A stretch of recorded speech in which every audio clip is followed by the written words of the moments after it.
What is going on, everybody? Happy Thursday. Welcome back to another edition of the TNA Impact Watch Party. Tyler will be here in just a bit to join me. You don't know how it is. We're here from 9 p.m. to 11. So as we're looking at what happened last week on TNA Impact. So that all being said, if you guys are new, make sure you hit the like button, hit that subscribe button, make sure to ring that notification bell for all post notifications so you guys will not miss new streams, shorts, every review do so often. However, now we got Thursday Night Impact live from Nashville, Tennessee. Yeah. So, like I said, Tyler probably going to be like, say, about 5 minutes late at the latest. So, you probably got me till a little bit.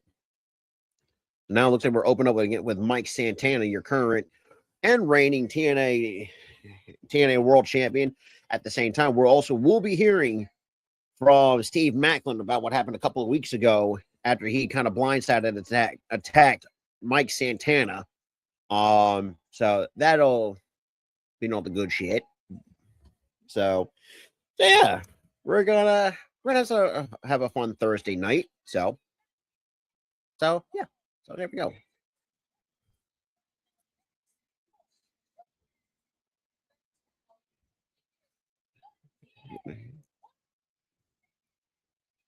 Mike Santana.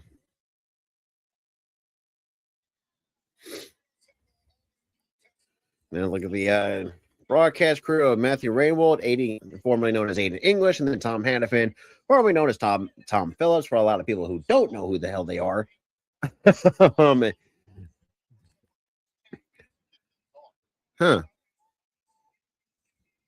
So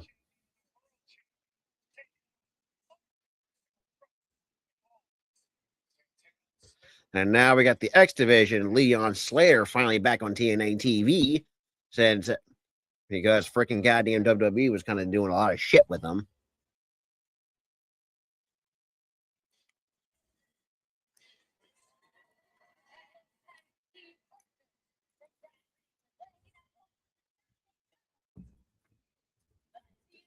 Excellent.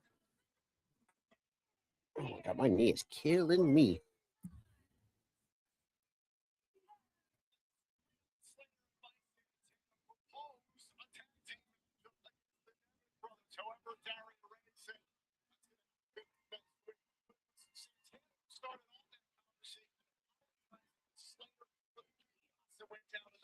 Of no surrender that left Slater on his own. However, Slater walked out with a pinfall victory over McMahon. So, oh my god, dude, my knees. So that'll be. Let me just see what is going on with.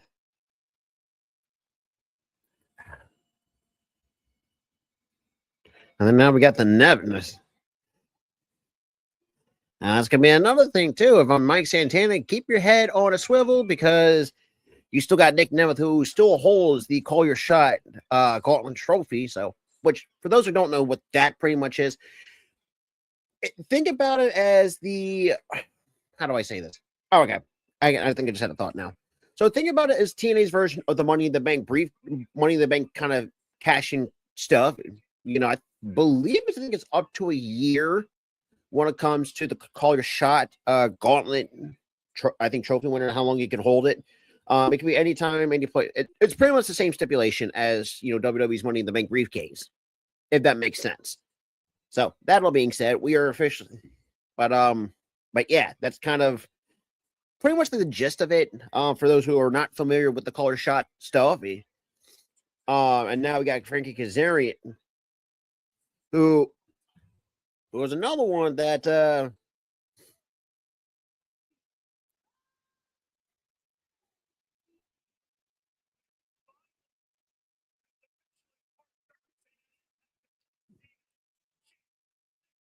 what up, John L? What is going on, my dude?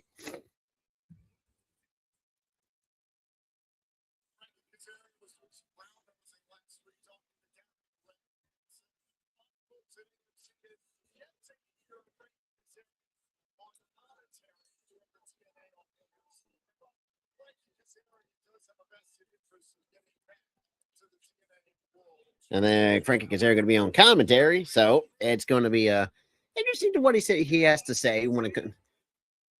And I don't ever meant to say this or not. Like when he first won the TNA World Championship. Now, granted, it was nice, well overdue for a guy that spent his entire. If you really do think about it, like put his entire heart and soul within TNA. Now, granted, yes, I know it came at the expense of a short ass title reign for Mike Santana. That's the one thing like I said, once Tyra gets in here, like Tyra we can attest to this too. It's like we just didn't like how like you could have still done it. Have Kaz actually win the world championship. So I would say what? But yeah, that's kind of where my not just my gripe, but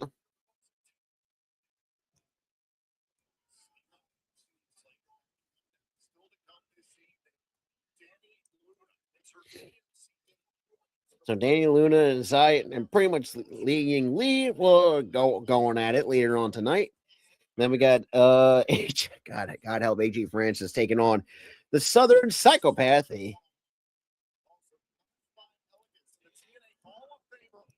And I think probably the most interesting thing is that face off between Ash Elegant and Mickey James, because if anybody has seen No Surrender, so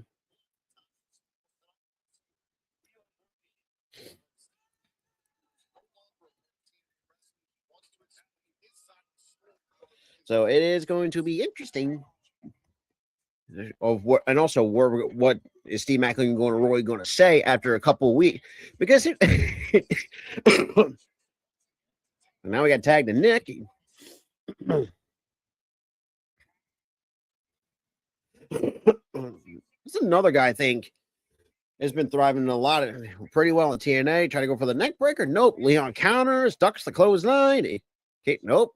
Misses with the enziguri and nice little spinning heel. Now the reverse and common Gary. What a prestige. And nice counter springboard into a back elbow. And up and over goes Nick Ryan Nemeth to the floor, who also, as me and Ty will say, has a punchable face. Oh, damn. And yeah, Mike Santana just dropped Ryan Nemeth. And here comes Slater on the move. And up and over. Nice crossbody taking out both the Nemeth brothers. As we officially open up TNA on AMC for Thursday, February 26, 2026. Jesus Christ, almost went a whole fucking year ahead. Yes, and I know a lot of people are probably going to ask, like, do Mizar ever do the smaller papers? No, because here's the funny thing. Like I said, it's not a bad thing that we don't do it. It's just the fact that they hold their smaller pay-per-views on Fridays, which kind of come true. But I mean, what is going on, Anthony? Appreciate you coming by on the TNA watch party. Like I said, we'll do these every Thursdays.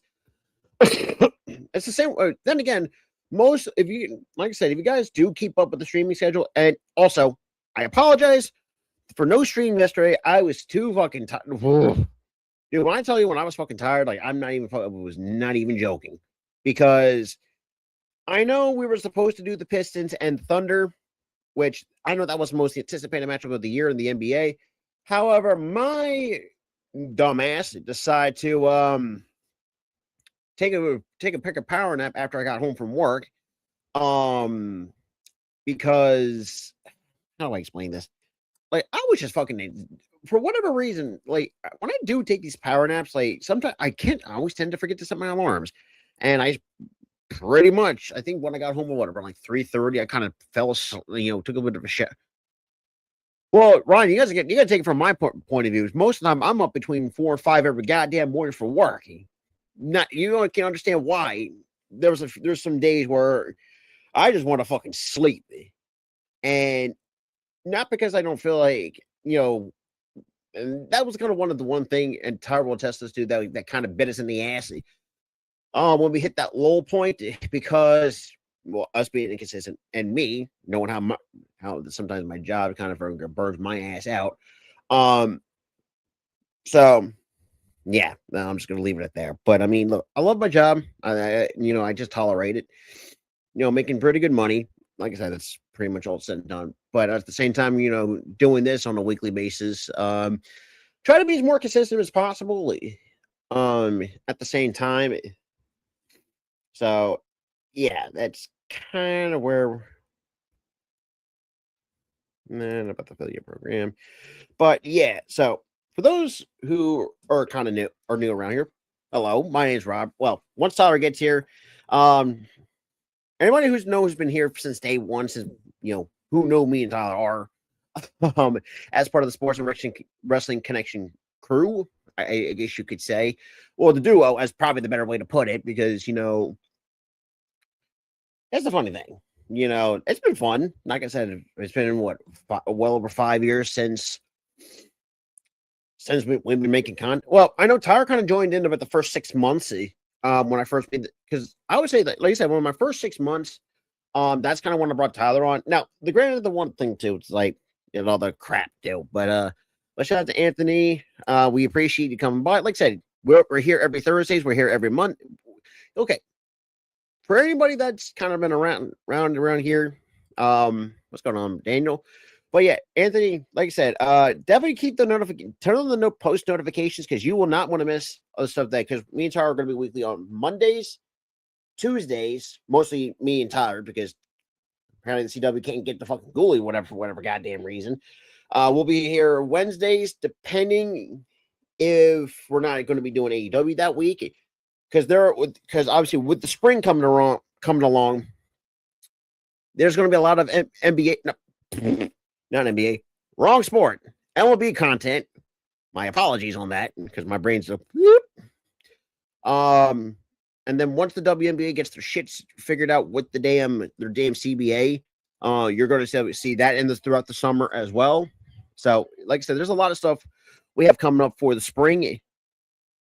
I don't know about the UFL at the moment, because the way how the times of the games are, I won't be home in time, and it's just weird. Anyways, we are back from commercial break, as with Mike Santana. Nice count, try to roll through into a cutter, very nice.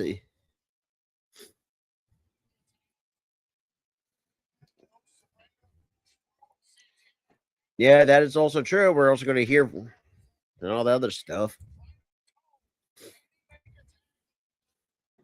We got tag to Nick Nemeth, and now we got Leon Slater getting the tag from Mike Santana, and here comes Leon Slater getting that momentum going. Nice little Irish whip, and a nice little leg lariat right across the face of Nick Nemeth, courtesy of Leon Slater. And yes, we got TNA Sacrifice. Is that March 20th? Let's say March 27th. I can't tell. I don't know. My eyes are deceiving me. But anyways, we'll get to it in just a bit. Nice little frog splash body. Well, Tyler's actually fucking here. Where's the damn? Nope. Oh, my knees are killing me. I'm getting too old for this shit. And here's the ugly looking motherfucker. Hold on, let me turn you up. Yeah. Turn you down. Turn you up too much. I turned you up to like 80. That was like too much. You ain't wrong.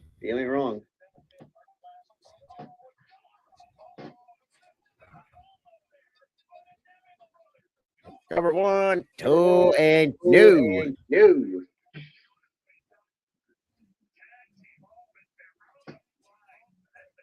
kind of funny I can hear myself from one ear end. You want to know why? I don't have headphones. I got this fucking thing. Oh, so that's what it is. You're hearing the echo, and it's out of this fucking thing, so I don't have headphones. Oh, damn. Nice insecurity from Mike Santana. Chocolates. They're the ones that came out of that big. Get the ketchup bottle. Fuck! Hey, look, didn't miss I my was chance pointing this at you time. like, don't you dare. Don't you dare. I was pointing at your ass. I kept telling you, don't you dare. You motherfucker. Hey, look, the opportunity presented itself. Yeah. You know, No, catch the leg. It's talking shit. But I got free chocolates. Mom, Nick with the finger, sir. Oh, damn. Also, does it bug you? Wait, what's that? Does the echo bug you or something, or is it? It doesn't bug me. It's just weird. Well, let me see if I can put it. I'm gonna put it like right here. No, I'm gonna put it. I don't know if I can put it like. Rant. I'm gonna put your voice down near. Damn, Butterfingers. No, I'm not talking. It's not my fingers. It slid off. Damn, dude. No, it's not. I wasn't Butterfingers. It slid off the thing because the fucking tablet pushed up against the controller and pushed off the controller. And I think that's pretty much what's going to happen, right? Ryan, you also got to realize that we've been doing this for 15 years, so we've always been taking shots at each other. I love this podcast, no matter how many people in it, even when you do fun shots at each other. You know those fun shots when they keep coming, man. That's how we've been. Hey, look, this is a brotherhood. And shout out to Anthony, who was already shots at already each other. Hey, I'm Anthony Alexander from Orlando, Florida. Oh, the host of TNA. Okay, nice. Like I said, and yes, I know Orlando, Florida. Shout out Orlando. And also, did the echo go away? Because I have it like right, in this little cubby hole on my desk. All right, you're fine. Okay, good.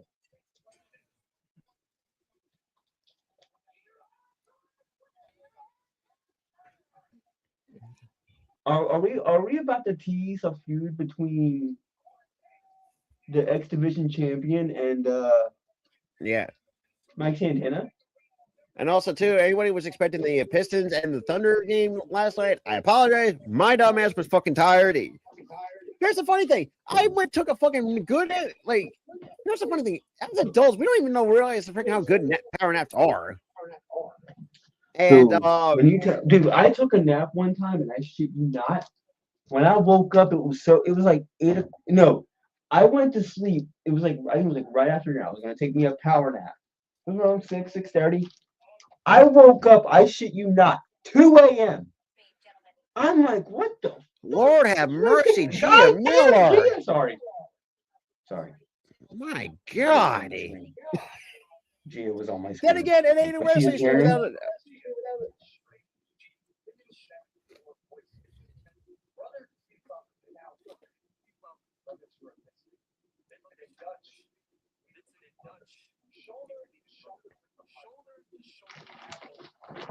I mean, I don't see a problem with that.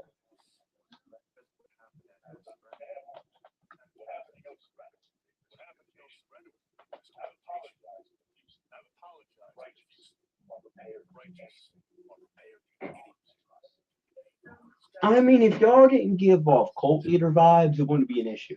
Let's be honest. True. Y'all be acting like cult leaders. She's not the only person that you want to make the trifecta is probably Killer Cross.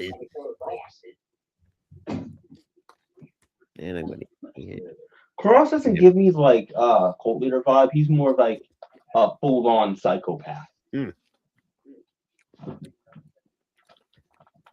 Yes, I'm counting down. I'm having leftover lunch for dinner. What you have for lunch? I had some leftover chili combined with the leftover was a cheese, chicken and rice with cheese, shredded cheese on top. Wait a damn minute! Wait a fucking minute! You cooked something? Hold the fuck! You put the chicken and rice in the chili? Now, my mom actually split it up like. But no, I show what the container looks like. Yeah, no, so I got chili on the one end right here, and the two things of chicken and rice. It's one of them like bento boxes kind of thing. Oh, I thought you fucking I thought you fucking made a hack and put the fucking chicken and rice in the chili. Well, here's the funny thing too. My mom actually did a little bit of something different. She actually added garbanzo beans into the chili. Oh, she put garbanzo in that bit. Ooh, your mom cooked something. Oh yeah, the way how my mom makes the fucking chili, this shit's fucking filling. Dude, I literally not. Oh, it's right under the chair. I'm like, where is this fucking controller at? It was under my damn chair, and now I'm bumping in the shit. And yeah, like I said before, I apologize because as soon as I get home from work around like 3:30, I get a shower, like a 5-minute shower. Next thing I know, was like, are we still streaming tonight? Because it was like, I woke up around like 8, so I was like, oh shit. It was literally after no, it was like a little bit after 7:30 when the I was game like, started. oh shit, I didn't woke up until like 8:15. Saying you got No fucking fucking answer. You didn't. You woke up at 8. You're like, sorry, I fell asleep. I was, dude. I laughed. I'm like, that happened. To me. Sorry, let's get realized too. Yesterday, I was up like the earliest earliest I got up yesterday was around like 3 o'clock in the morning because my bus didn't come get me until like 4 something in the morning. You were like, you told me that, dude. You texted me like, dude, I was up since 3:30 this morning. What up? Hey, dude, we're having a fucking blast, dude. Whoever you are, I hope you have a blessed day as well. Thank you for the subscription. Absolutely. Love you. Thank you for subscribing, and also thank you for asking. My day is we're doing good. Been pretty good too. I had some had a little I was just relaxing for a while. Was a little bit late to the stream because I was too relaxed because that damn couch in there is so goddamn comfortable. I didn't want to get up. You were fucking wrong. I mean, shoot. But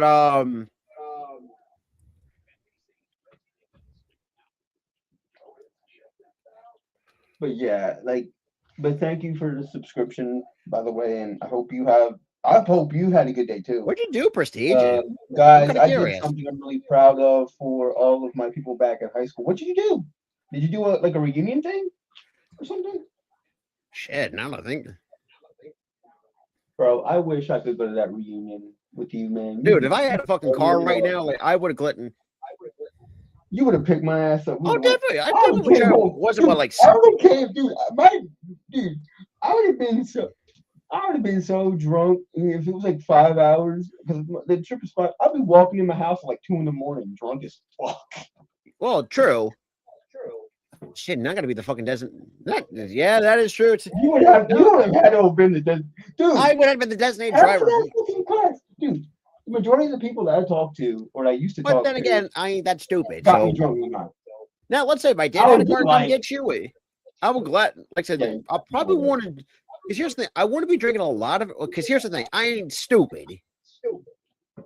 I'm stupid when it comes to alcohol. I'm stupid, dude. Who isn't stupid with alcohol? No. What I'm saying is like because first of all, like I ain't gonna be like these dumbass athletes. Like, let's say, I'm gonna call Uber. Like, motherfucker, like if I have to be the designated driver, so damn be it. If I have alcohol at the house, then fine. I'll gladly drink it home. Where I don't have to leave. See, this is another thing too that pisses me off. It's like, look, if you get so shit-faced, this is why Uber and Lyft was fucking invented in the first place. Yeah, I don't understand when people do that. A lot of people get killed from that. Like, if you're drinking, don't fucking drive a car at all. You ain't freaking wrong. Take a damn Uber, and get a ride home. Get your ride with somebody who wasn't drunk. Find you a designated driver. Shit, I mean, dude, I'd say it's probably the most interesting segment, and we're probably going to see. You know what I find absolutely fucking interesting about me when I'm drunk? I know when it's time to fucking stop drinking. Like, I cut off myself sometimes. Or when my family says, yeah, you had a little bit too much, you got to stop drinking, we're putting you in the house, we're putting you to bed. I'm like, all right, cool. I don't fight it.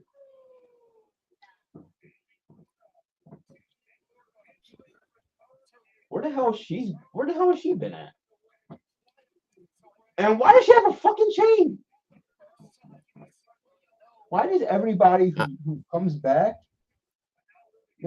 automatically become psycho? I mean, hello, the freaking first TNA episode we saw when they first rebranded. First of all, Rosemary carried a fucking meat cleaver on the first episode. Rosemary. Rosemary's always been psychotic. And now we got Lee Yi Ling or Lee. Sorry, Jesus, I'm just gonna call her fucking Xia Li. Fuck it. This is something more comfortable. But that's not even a hard fucking name, Legging Lee. Tyler, you know me and how bad I butcher names. Eh? I'm gonna count down again. So this cowboy thing is really working for you, Zaya. It's really God damn. God, if I see a fucking what's up with fucking cowboy shit?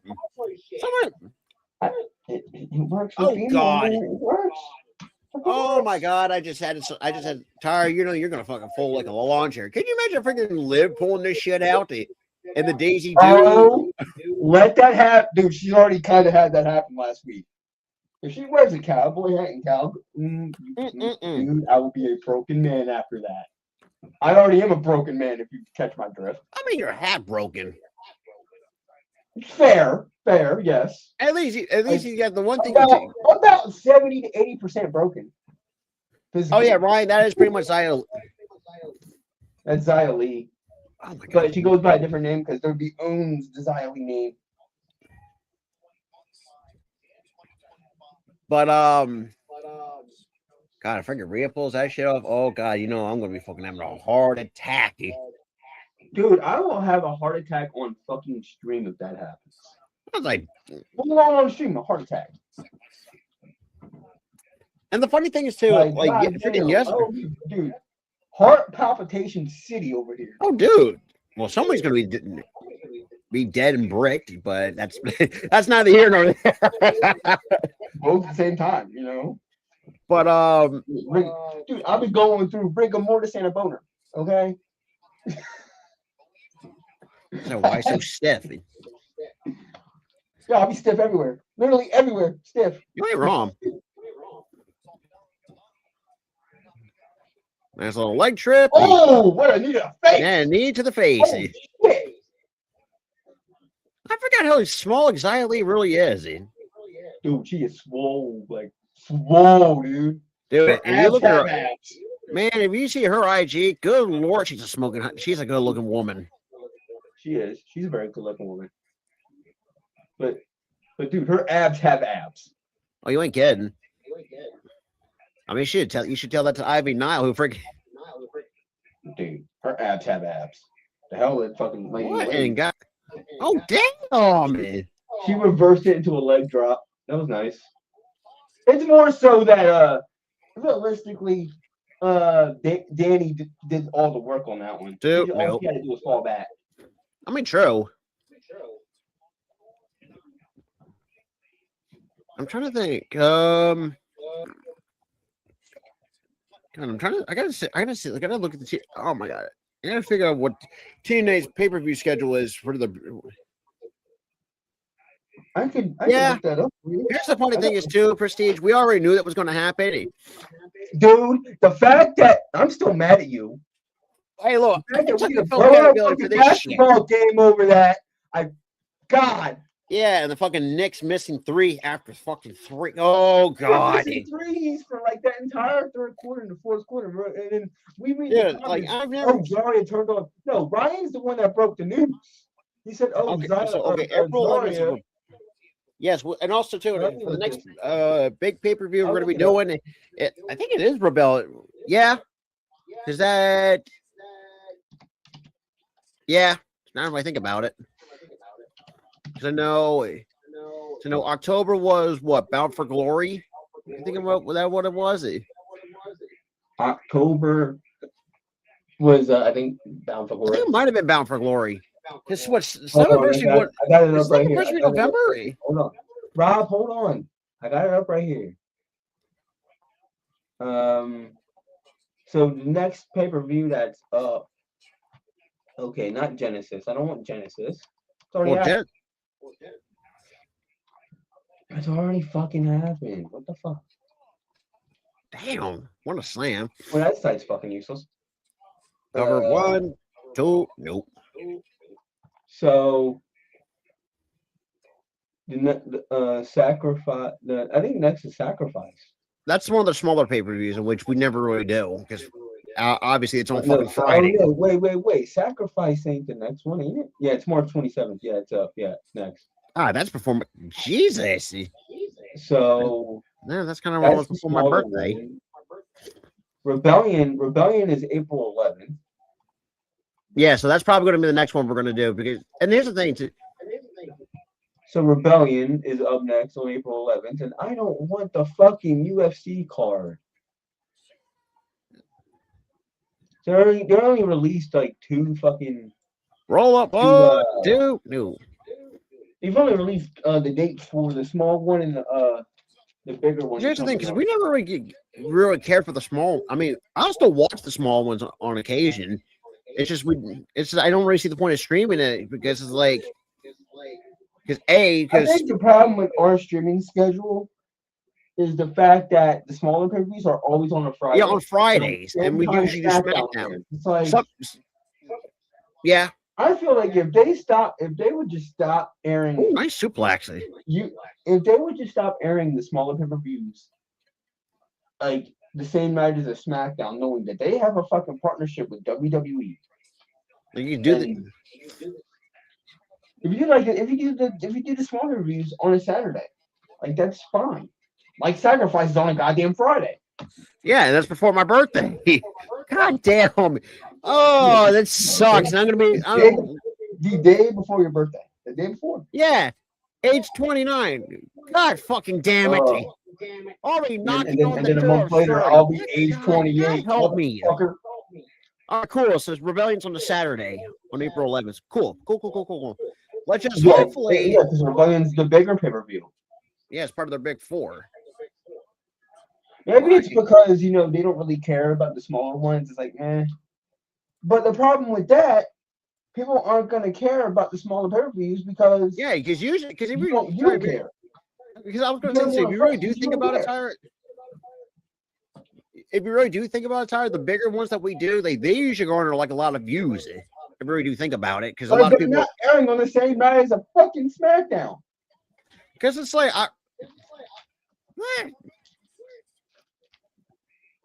like that's the thing. You're not airing them on the same night as a SmackDown.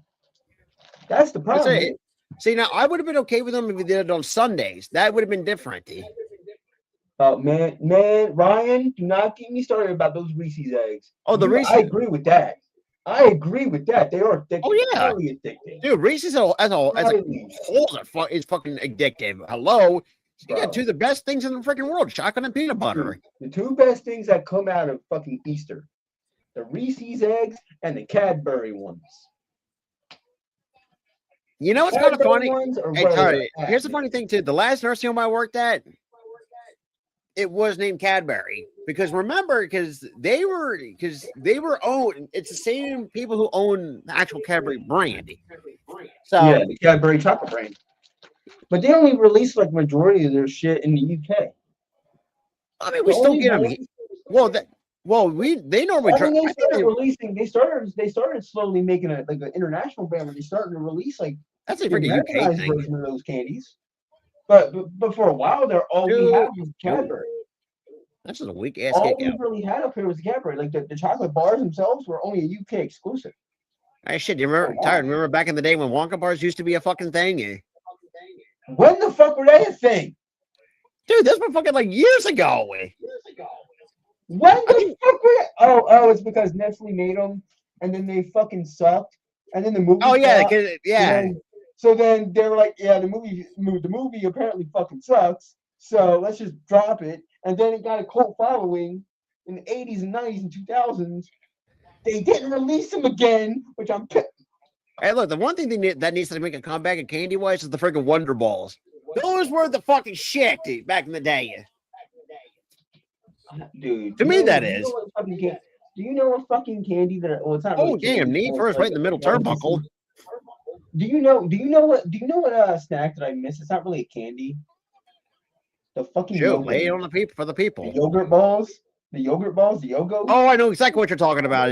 Those things. Oh, shit, dude, those were. They were shit, bro. They were the shit, man. They were awesome. Oh wait, and also the Easter this year, I am definitely getting myself candy corn and Peeps. Burn the first one with fire. The second one, have Oh, them out until they're stale because they're the best. I will say this. I mean, yeah, it really does. It really does. The freaking Peeps, stale Peeps have a different flavor when you really do. It's like you don't. Here's the thing. Usually, you would think that stale shit would make it worse, but But I stale think with Peeps, Peeps are the shit. because here's the thing. Because I really do think about it. Because, and I've also noticed too. I tried this once before.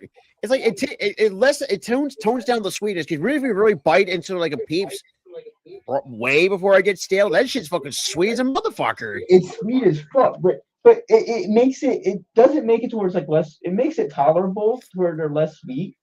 But in a way, it makes like the outer coating a little bit crunchier. It does. But also, like I said, that's awesome. Man, no. Shit, I think we all do, but the problem is, even the talents themselves talk about it. I was like, yeah, that shit was fucking. Oh god, that shit was fucking stiff. Because me and Tara were at that age. Prestige. Hold on, Prestige. With the 6-sided ring thing, I miss it too for the uniqueness of what it brought to TNA, because we haven't seen that in the States before. Like we've seen it in CMLL and AAA before, but the reason why they took it, I can't talk about from coughing. The reason why they took it away was because wrestlers were getting hurt all the time because it was a harder surface because they didn't have a lot of surface area to even out the wooding. Oh, the Ultimate X match was. Ultimate X was great. Dude, it had a lot of ruling. It's just. I also, what was the one with the fucking platform X? With the platforms, the platform decks where you can stand on it. I don't remember that. Ultimate X is the one with the cable. I mean, or is that just? I've seen some Ultimate Mexes that did have the platforms, but that's very rare they ever use the platforms. Oh, let me look this fucking shit up. I'm forgetting. Yeah, I don't remember, unless my memory is a memory of a goldfish, but I don't. Hold on. Well, I think it's too Prestige if you do think about it. They've done it before. I think they've done it like literally episode 1 of TNA Impact. And the thing is, too, they also did it too on Hard to Kill. They did it hard. Oh no, it wasn't. No, it wasn't. No, yeah, TNA Impact. It was Hard to Kill. Oh my god! What the hell is this, dude? Alicia Edwards wants to be a wrestler again. Oh my god! Do it. Sign the contract, boss. Oh no, is she leaving? Well, your husband's a piece of shit, so yeah. Oh, storyline piece of shit. It's probably. True, Ryan. The Asylum match. Oh, give me the fucking. Oh god, the Asylum. Oh, god, what was this? You mean the one with fucking with Abyss? Yeah. Do you think? Or shit, that's the freaking Monster's Ball. Like that? The problem with WWE ever doing something like that is the fact that they don't want that. They don't want to do anything that would hurt the brand. Which I think if you don't want to risk injury, don't do the Ultimate X or anything. And also, I think that would more so piss off the TNA and a part of their partnership. Like, why are you copying us? Well, and plus too, TNA is already kind of pissed off at the Reef for having WWE wrestlers come in and take their titles while TNA doesn't get shit. Yeah. But that's why they don't want WWE to do shit like that. But the Asylum match with the best, hell yeah. Oh, she's staying and she's gonna be a wrestler full time again. Yay! I don't remember her even wrestling. Beat up your husband. First order. Oh god, beat up your husband. Well, later on tonight we got the system taking. All right. Now I'm intrigued of what spell for shit. Okay. You see? Okay, Ultimate X is the one with the cable. I was right. All right, I'm gonna call it too.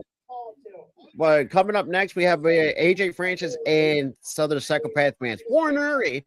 But prior once we, because right now, is it crazy to say I can see whatever this face to face with Ash by Elegance and Mickey James? For whatever reason, I just have this weird feeling that Mickey James is going to have one more run in her and kick she wants to beat Ash. Ultimate X is the one with the fucking platform. Is the one without the platform. It's the cable. But what's the one with the fucking platform? Because I know one of them had fucking AJ and Brino going at it. I do not remember that. Hold on, let me look up AJ versus Rhino.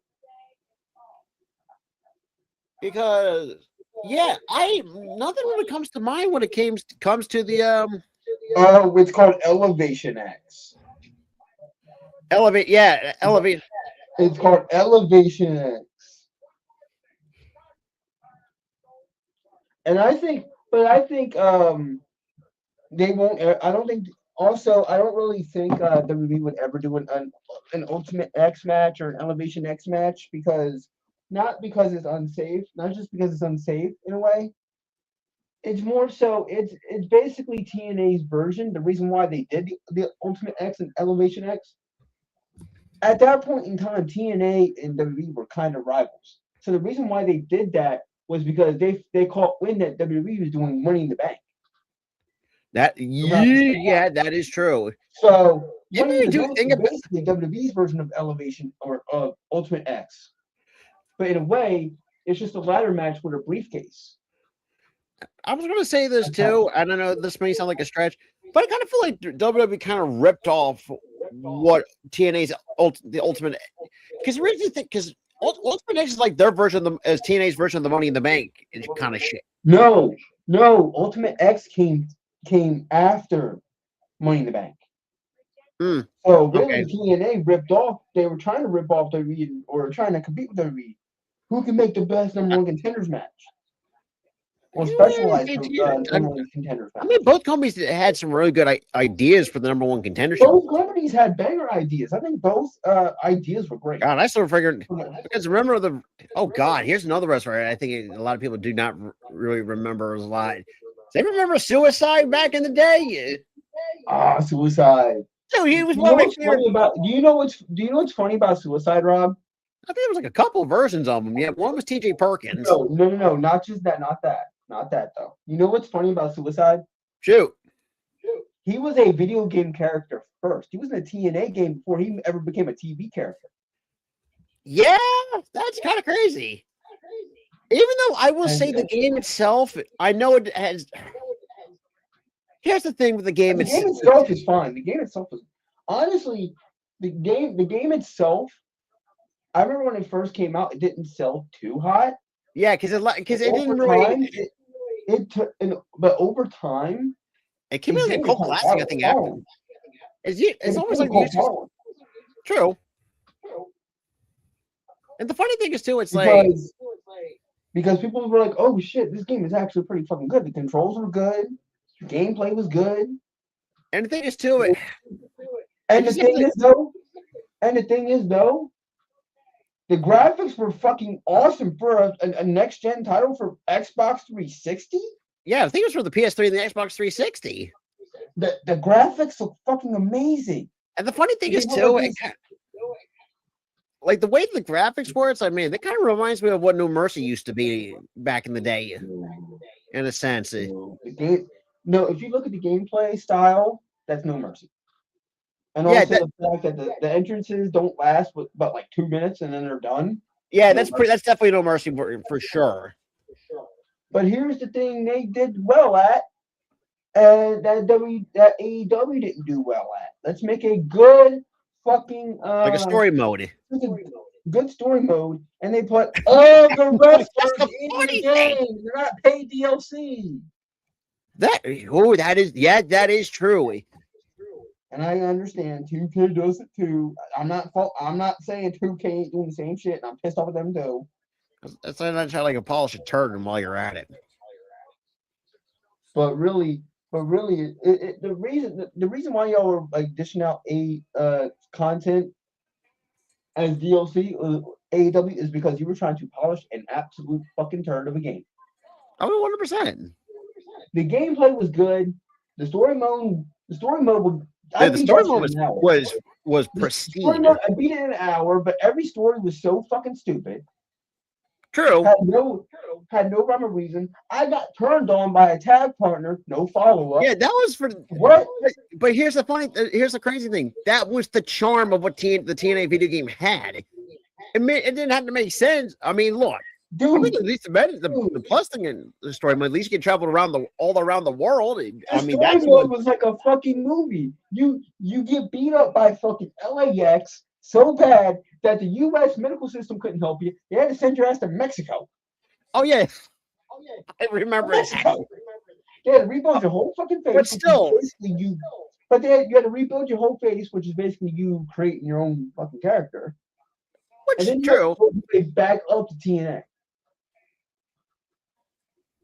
Yeah, I hope you don't die in here, AJ. And also, I didn't take you to be a hockey fan, Steph. Neither did I. Are they about to full on make out for this fucking match? I don't think they'll have time for that. Nope. But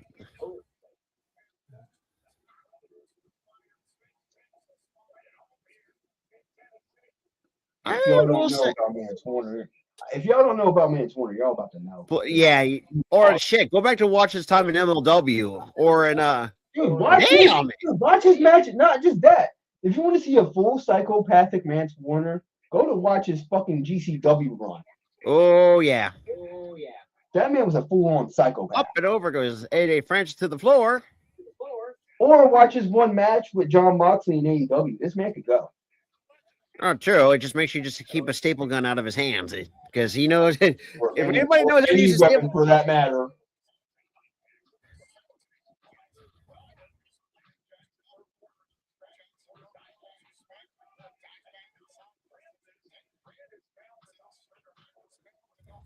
Oh damn me!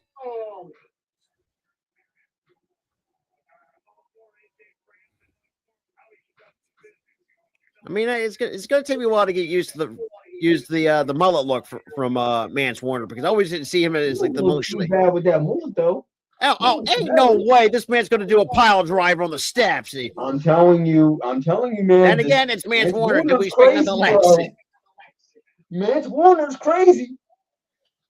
You bring out the crazy right on the floor. Crazy on your ass. And even though I will say the fact that you told that, and the fact that you basically told Mance that he would get some from his wife to his face. I mean, so Mance Warner's extra pissed off. True, but at the same time, I mean, do you really? Even though he is lucky to have a smoking hot woman, that is fucking Steph Delander. I'm not gonna fucking hold it. She's a good looking woman. Well, we just got Jade. We got what's that? Jade. Say Jade is. God, yeah, Jade Stone and Tasha. God damn. Yeah, Tasha Steele. Good lord. Two small ladies. Or that, and also the font. They got the graphic department needs to freaking make the shit bigger because it's like we're getting old. Like we it's like what? My eyes have not worked in 27, 28 years. Hey, dude, you ain't wrong on that. Me, I'm not getting old. My eyes just don't work. Oh shit! It doesn't help. But I mean, money. Oh, whoop, up and over. Oh god, now he's trying to fuck with Steph again. He just blew her a kiss. Oh no. Yeah. This man is trying to play Mr. Steer Girl. Right in the middle. Pretty much. I mean, nice little jawbreaker. That Steph ain't having it. And the boot drops the big man. That man's got one hell of a boot. Ooh. Punches. And now we got the old southpaw. Oh, he doing the dusty. He doing the dusty on him. And the bionic elbow. He doing the well, I mean, if you tell my guy. I'm proud of you, my guy. Dude, Cody Rhodes is probably loving this shit. Oh, a finger poke in the eye. Boy action on him. Captain Insano, no mercy. Come on, man. Get him, what? Get him, boy. 1, 2, no, kick out a 2-way. Uh-oh. Oh! Yo, Oh, Jay, damn. you're a football player. You're Covered nothing by but a Francis. football player. 1, 2, no. And yes, AJ Francis was in the NFL. You're messing with a pro football player. You don't think he's going to try to tackle you? Steph, you better grab that chair. Steph, you better go. You said no, that's your man in there. That is your guy in there. Grab the chair. There you go. There you go. Grab the chair. Uh-oh. She gave it the man. You're fucked now, AJ. You're fucked now, AJ. Good. You don't give a fuck. Mantua don't give a fuck. Oh, yeah. This dude don't give a fuck. You want a guy that will inflict pain regardless if it's a DQ or not. Mantua does not give a fucky. He's the Southern psychopath. Oh, damn. He lives with the monitor. Damn. The only thing he needs now is a staple gun, and we don't know how crazy. Oh, that's going to be another thing. Watch his match with Pentagon Jr. Pentagon Jr. What? I was going to say this too. Yeah, if you guys want to also see a lot more what Mansoor can do, watch his match with Pentagon Jr. in the old crappy Impact days. Oh, you gave him a damn. Yeah, that was the staple gun. Yeah, thumbtack. God, even fucking ladders getting used. Yeah, every weapon under the sun was using that match. Oh, dude, every fucking weapon. That was just fucking just a blood. I think that was what a month. That wasn't.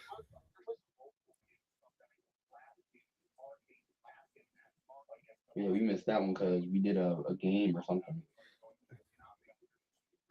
Or no, I don't know. Why did we not do TNA last week? I forgot. What the fuck did we? Oh, right. I think that we did the that was our first return. That was Thursday, not this past week, but the week before that. I think we did no, yeah, it was last week because we did our first return to the NBA. We did our first return to the NBA, and that was a fucking dumpster fire. Yeah. Problem is, again, it wasn't really a dumpster fire because we got views out of that, so it wasn't really a dumpster. Oh, Lord Almighty! Well, speaking of the face, I'm calling it now. I think she might do. Oh my God, Nick Aldis, you British twat! Phenomenal. Lord Almighty, phenomenal. If anything, she got better. I think she got better with age. She did. She got better with age for sure. I mean, she was good looking back in the day too. I think. Oh my Lord. She looks awesome. Ain't no way. The fact that Nick Aldis put a ring on. Do not fumble. I'm going to tell you. That's what I say, because he'd be fumbling. Because first of all, that is your wife, for Christ's sake. I will wait till my TV on Friday and whoop your ass. I can't even do that, but still. You ain't wrong.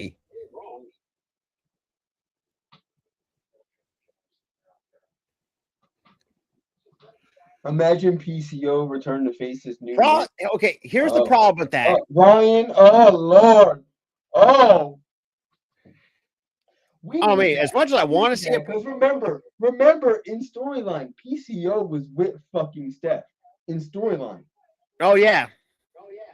We need that. And she fucking backstabbed fucking PCO too. She backstabbed PCO to go with her real life husband. Which is kind of crazy too. It's like, yeah, true. I mean, consider the fact this is the same PCO that was the fucking guy was part of the fucking the Mounties from back in the late late 80s.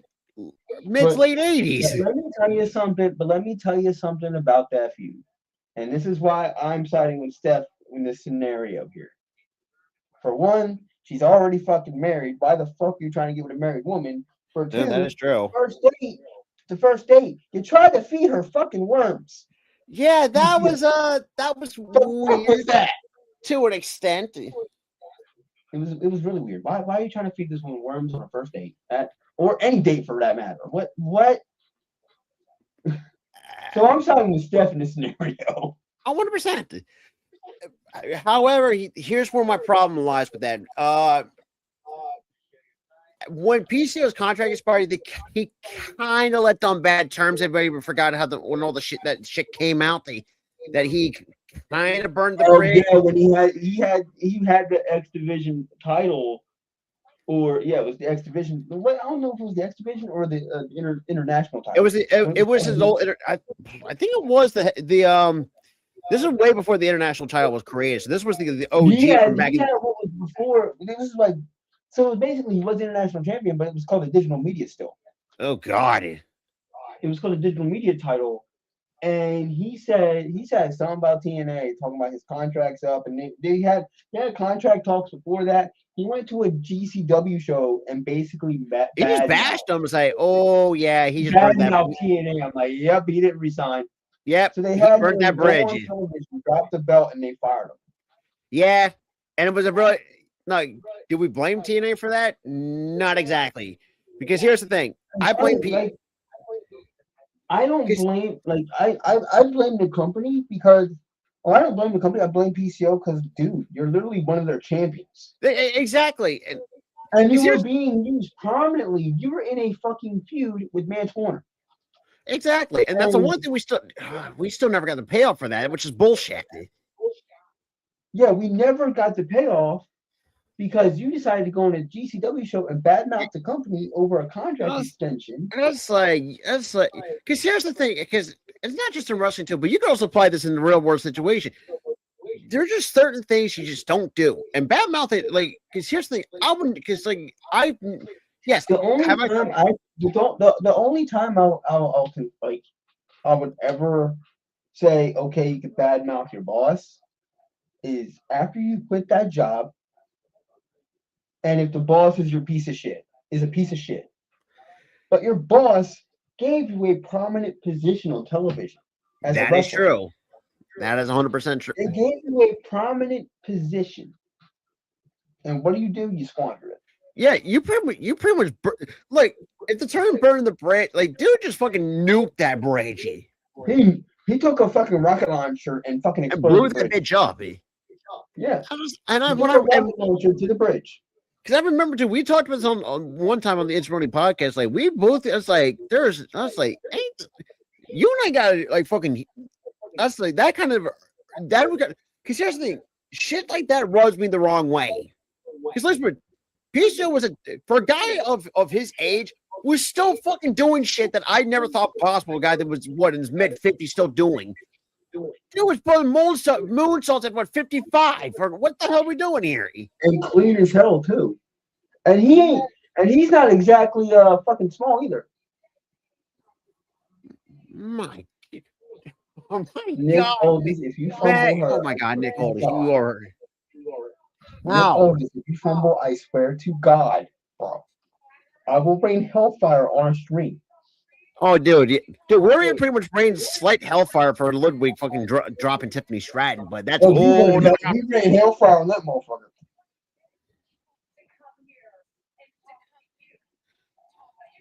Yeah, Mickey James does kind of get, even when she first debuted, you can definitely tell she's a Southern woman. The way she's talking, saying, "Oh, I got a lot to say to you, baby," I'm like, "Oh yeah, she's Southern."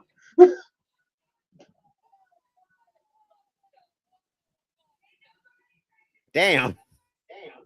When she's angry, the Southern accent just comes out. Oh, the Southern woman comes out. This Southern fucking accent just comes out because she hides it when she's talking regularly. Damn. She almost forgets to fucking hide it.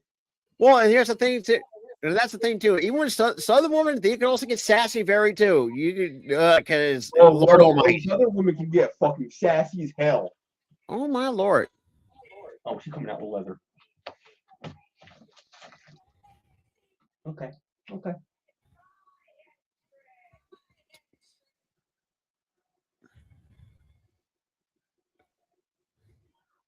What?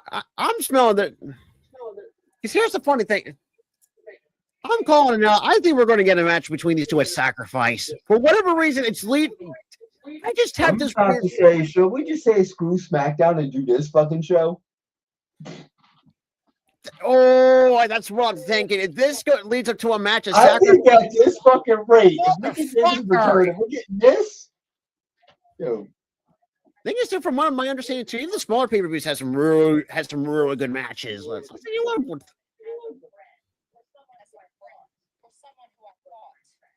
oh, it's a friend. This is a best friend but a rivals thing. Oh shit.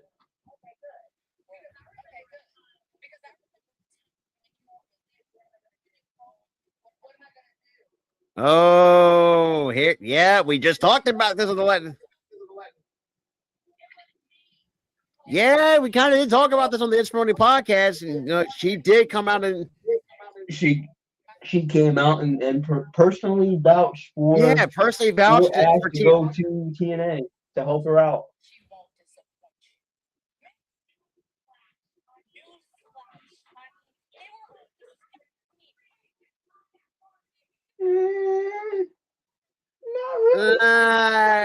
Dana, as much as I love you, but you are flat out wrong. If Mick didn't help you out with that one, I don't think you would have been still signed. I think you would have been floundering on the Indies.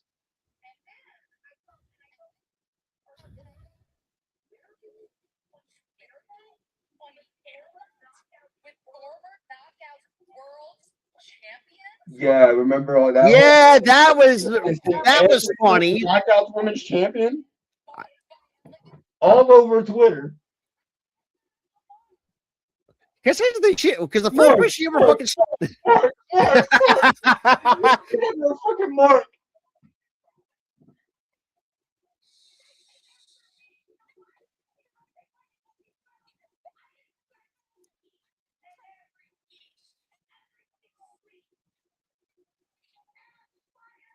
Yeah, Mickey James is smelling your bullshit there, Dana.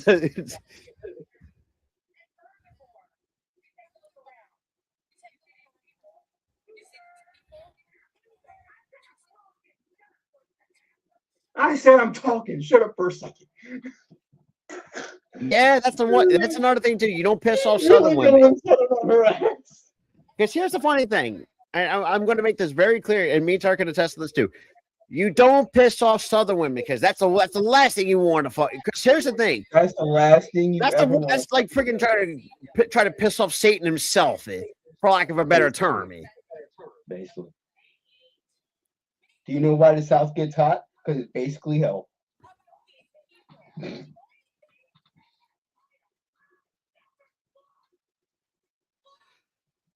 Yes, Ash does have a point there. She does have a point on the title. She had to vacate it to injury, so she didn't of an injury scare.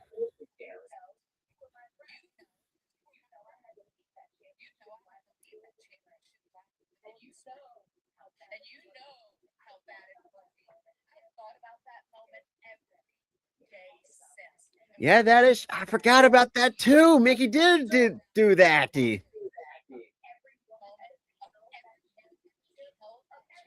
Yeah, I mean, it definitely has a really great lineage of the women who was held the team.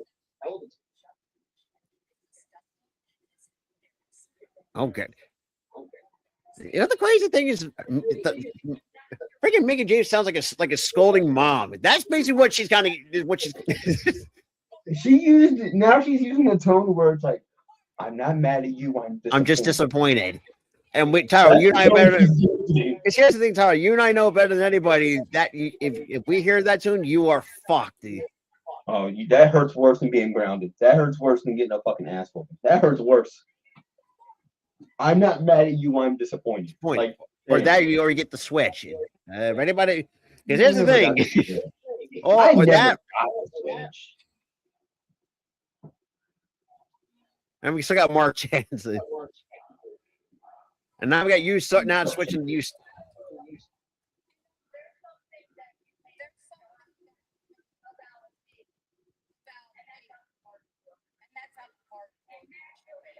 Oh, that is true. I mean, not really. I mean, now they're trying to go to this pop country thing. I don't know. Oh, wait, hang on a second. Okay, is she about to throw down with her in heels, bro? Is she pushing her? They're pushing each other. Slaps. They're just slapping the fuck out of each other. They're too busy slap fighting. Oh, ain't no. They Oh, took her wait. fucking kids hostage. Oh, it's a setup. They took her fucking kids hostage just to jump her. Oh my god. Oh no. Or should I call? I might call it for a 6-woman tag match. That's no sacrifice. No, this is gonna be a one-on-one, but I feel like the Elegance brand is gonna be barred from ringside.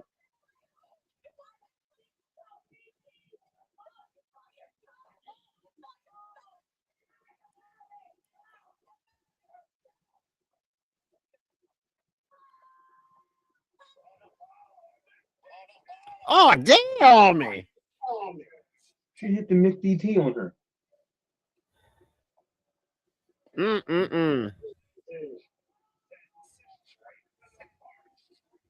Damn, Heather is fucking small as shit, dude. I'm telling you, every time I look at her, I'm like, she looks like a fucking kid. I never got more Mark Compared to Joe, she looks like a damn kid. And you know what's funny? She's probably taller than me still. Probably. Let me look this fucking up. Hold the fuck on. Hold the fuck on. Okay. I'm trying to look up this fucking name and keep pressing the wrong fucking button. I mean, shit. I think it's too, Ryan. No, love. No, she is not taller than me. She is the same fucking height as me. At least you got something. I'm as tall as her. And she looked like a small child compared to. What? That's not something I should be happy about.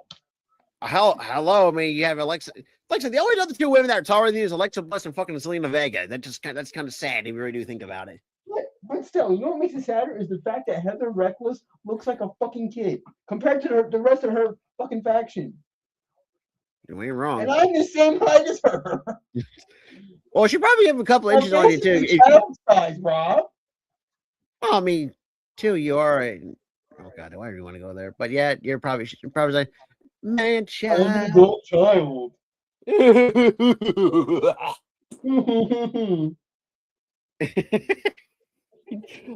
We are so fucking stupid. We are stupid. But then again, that's just who we are in the national charming shite. But congratulations, Billy. You win most handicapped. I still die at that fucking point. Hey, look, we're gonna start the bus going. Every time you think about it, already been started ever since you busted out that fucking clip. Bust got started every fucking time. Which I mean, really, I know it's an animated show, but it is so kind of fucking dumb. Trust me, Ryan. I'm trying to adapt to it again because back in the day, you can call me Unk for saying back in the day, by the way, because you're younger than me. I know you're younger than me. Is the fact that back when WWE was still on cable, back when I was a kid, it was always on at 9 o'clock, 9 to 11. It was on from 9 to 11. So I'm trying to get used to that time slot again, because TNA is basically ran from those hours too, from 9 to 11. I think at one point too, I didn't know they went back to 8 to 10. I think at one point in time too. What, WWE? No, TNA. No, they didn't. No, they didn't. Before this time slot, I'm talking about this time slot now, Rob. Oh, okay. Yeah, back in the day, they were always 8 to 10. Yeah. Always. They were never on it. They never started at 9 o'clock until this year. Because the thing is too, I'll pick you back off of that too. It's like because here's the thing, we're so accustomed to wrestling shows start at 8 o'clock literally on the dot and be done by like 10:30 at the late. Now SmackDown, yes, it gets done to 11. Because obviously, fucking hell, it's kind of dumb, but I digress. Also, the one thing I know me and Tara have gotten better at getting used to is when when Raw first went to Netflix, this man goes to the bathroom. Which I mean, look, if you I hate to go, went to the bathroom for a couple of minutes because I had to pee. So my general consensus was I should be back before the show ends because the show is going to end at 11 o'clock. Boy, was I wrong. I come back in the room. I missed the entire main event and the show's over. I said the show's over. I said, I yeah. look at Rob and I go, show's over? And you were like, yeah, it was over at 10:30. I'm like, really? You were like, yeah. I'm like, That was the one thing where we've got really now. That's like we pretty got much. used to it now. Like this, we're used to it ending at 10. Like, But when it first started, oh my lord! No, the first. Here's the thing. Here's the thing. Mm, She wrote the shit. yeah. The company had no say in like how her music's gonna sound. She wrote it. She wrote it and recorded Oh, it. dude, she put some bangers out too. Dude, as a country singer, she's good. All right, who beat up the crazy lady?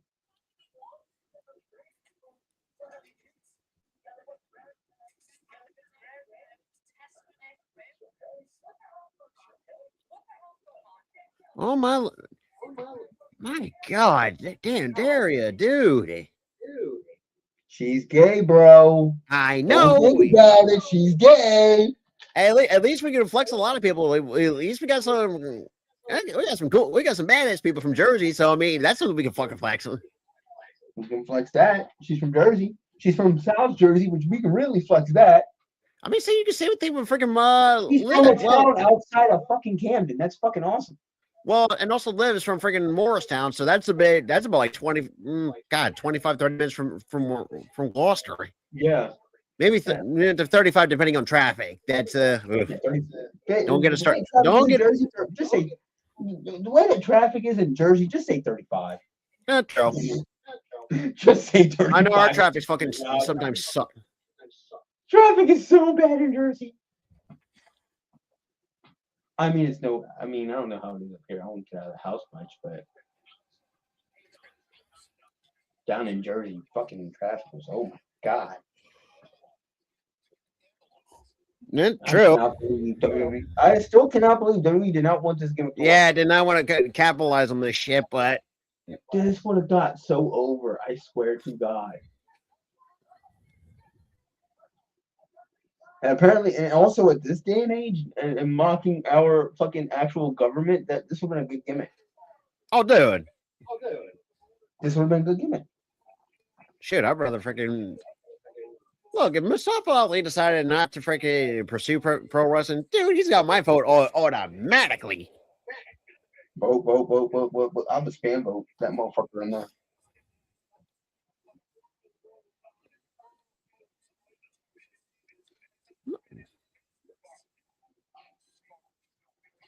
Tasha's tiny as hell.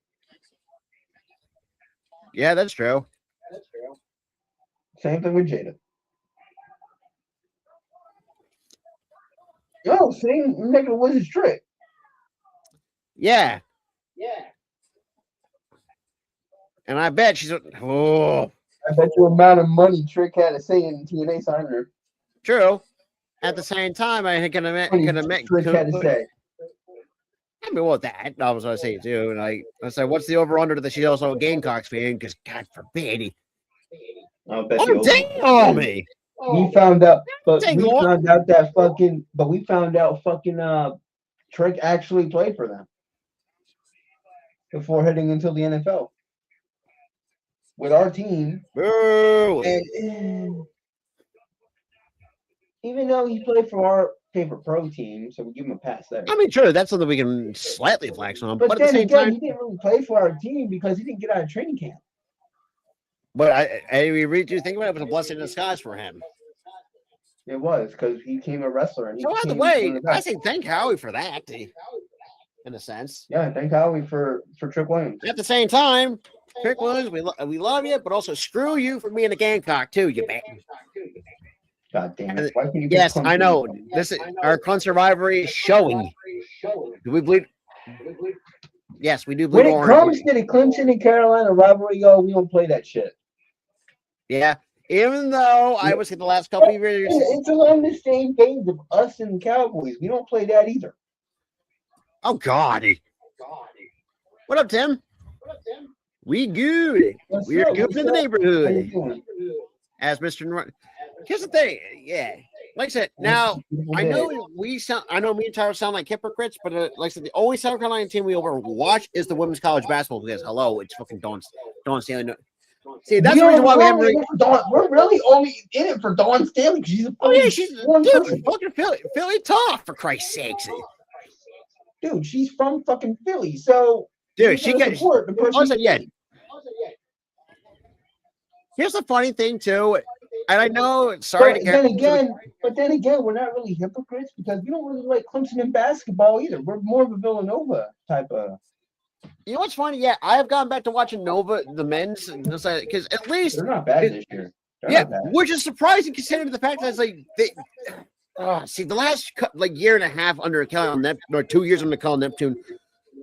Like, if you don't understand Nova basketball, like I say, when it comes to college sports and shit like that, football we're kind of diehards when it comes to our team, even though it's really the last couple of years. Yeah, football. I've been a Clemson fan since I was a kid. I've been a Clemson fan since I was a kid. So. Oh yeah, same with me because I got it there with my uncle, my aunt, for me.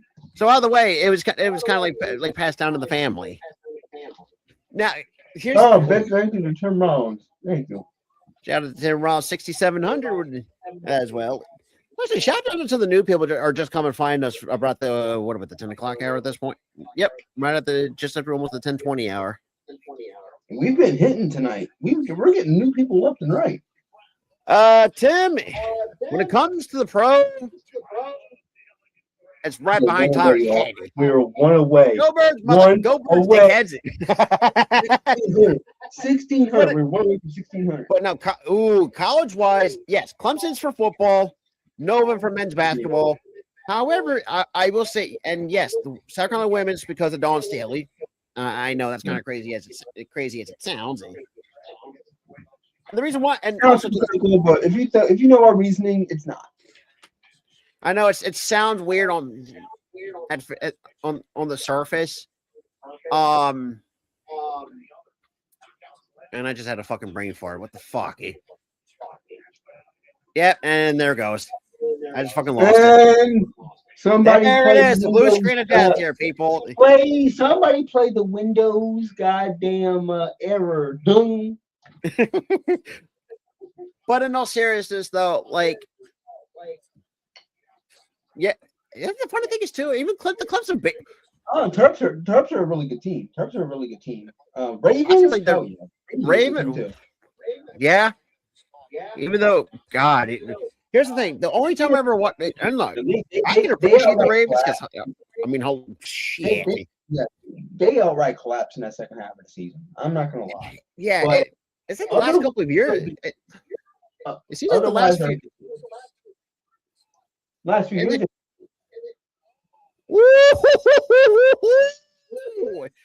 Oh yeah, Tasha. Yeah, Janet. She put a matrix on her ass. Roll up 1, 2, go.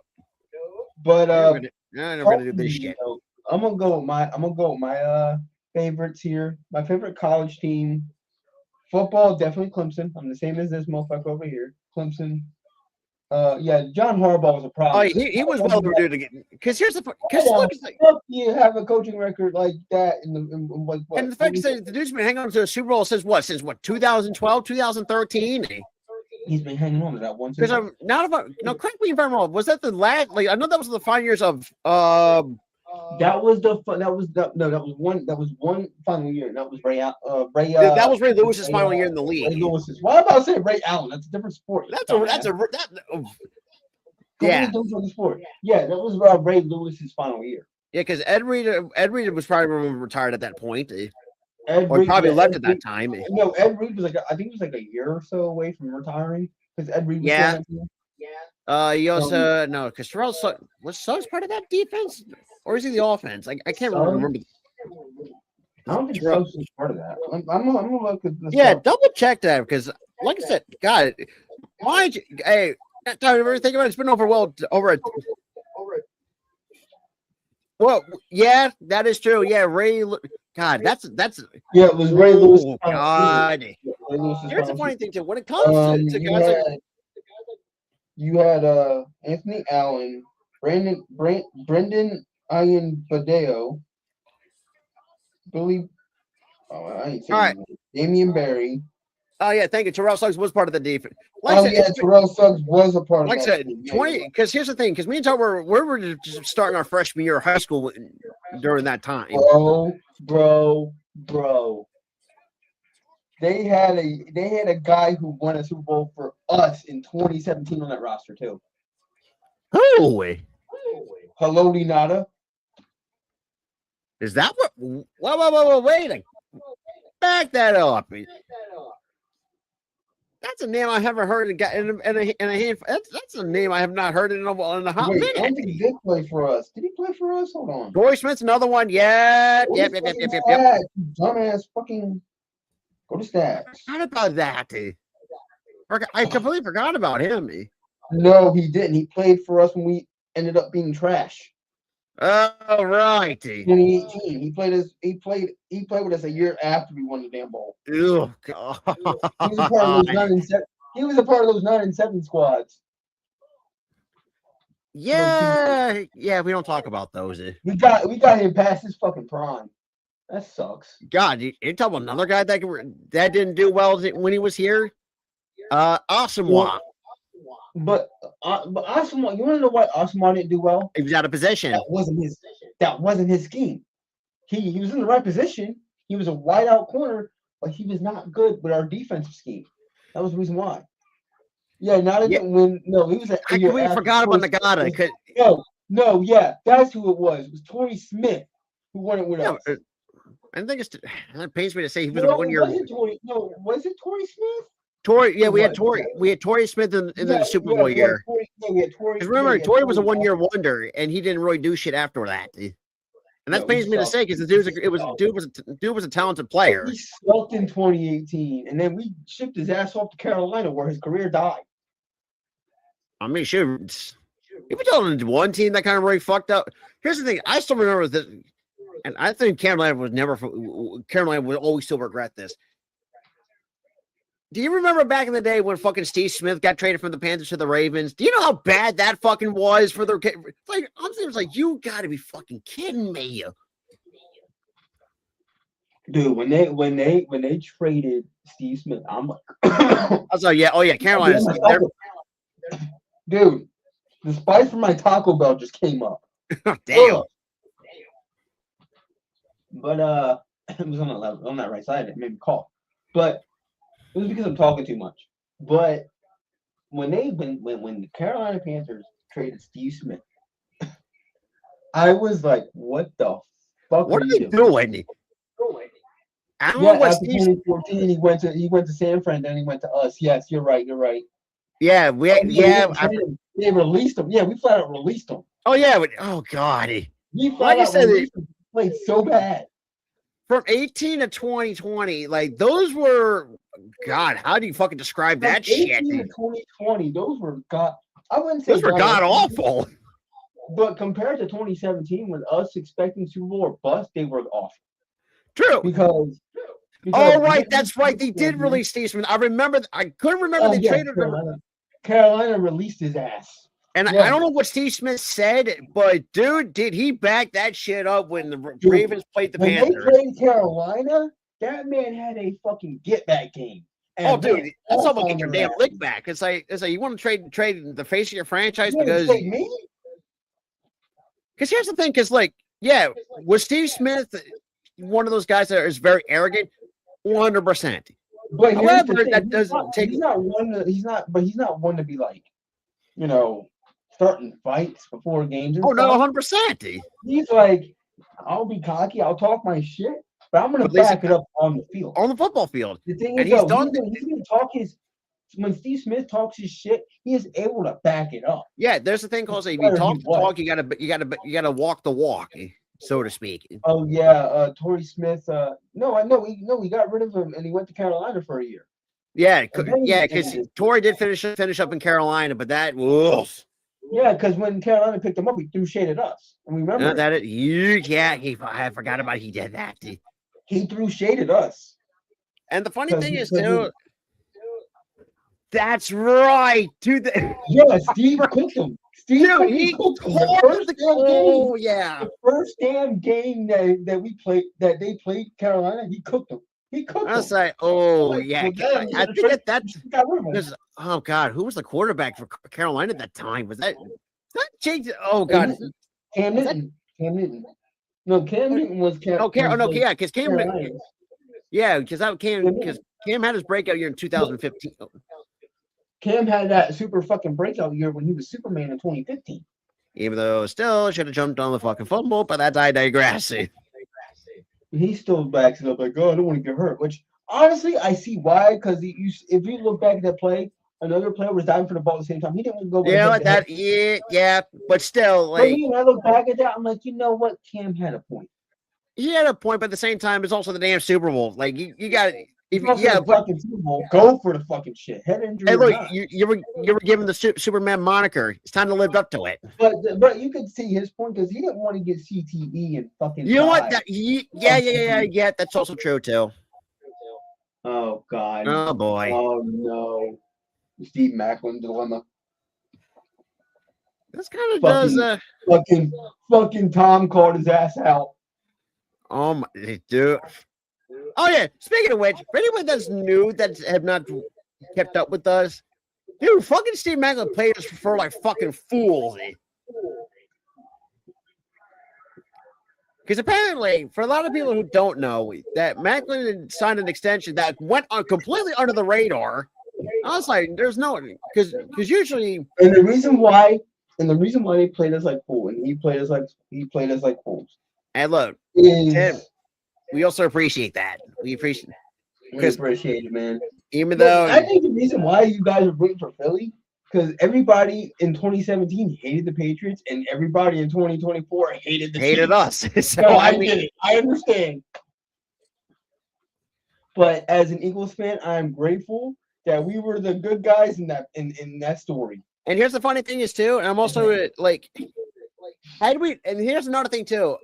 I wish the 1980 Eagles would have beaten the damn Raiders, so at least we could have 3 rings. But hey, look, we would have had 3 rings if we would have had. Here's what would happen if we would have won both the Super Bowls that we lost, or hold on, if we would have won against the Raiders in 80, if we would have won against the Patriots in 04, 05, if we would have beaten the fucking. Well, that's right. We would have 4 rings. Hold on, let me finish, Rob. If we would have beaten the Patriots again in 2017, which we did, beat the Chiefs in 23, beat the Chiefs again in 25, we would have had 5. And now these we can rub that in Cowboys fans' face. Say, who's talking now, motherfuckers? I won a lot of money. Hey, look. Even though that 04 year, I was so fucking irked as a kid.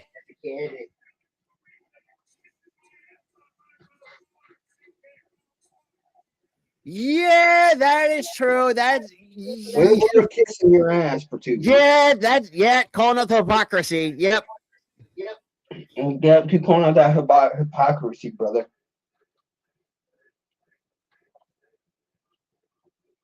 Yeah, we would have won. We would have had 4 in the 2000s and 2010s, and we would have had 5 overall if we would have won in 80 and no Super Bowls.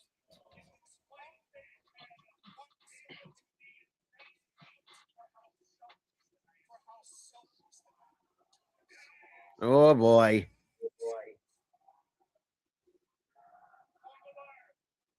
You're a liar.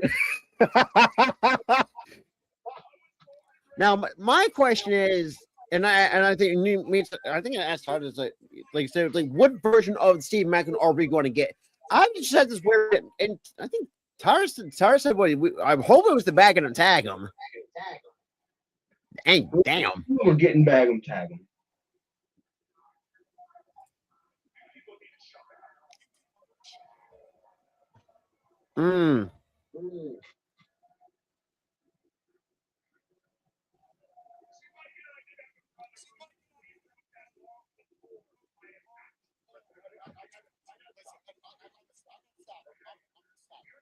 Hey, look, dude, that's some good shit.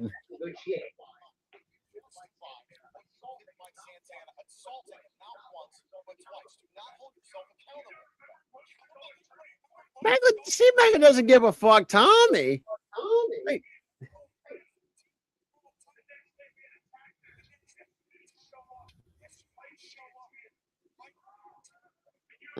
Oh yeah.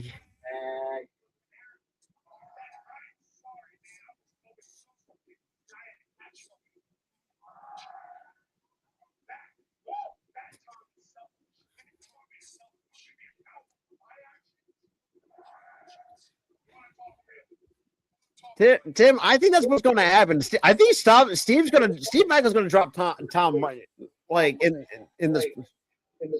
Dude, that would be fucking nuts if Tom Hannafin gets dropped. Well, I mean, bang him, tag him. I think the way that this is going, Tom is getting fucking dropped.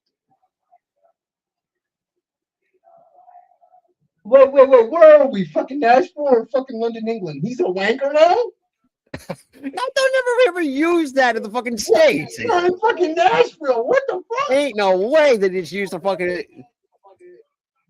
He's a wanker chance in Nashville. What? What is this? Fucking Nashville or England? I mean, +2, Steve. And we're back to the liar chance. Sorry, what do we got? You got fired? Is that what they're saying? Oh, you got fired.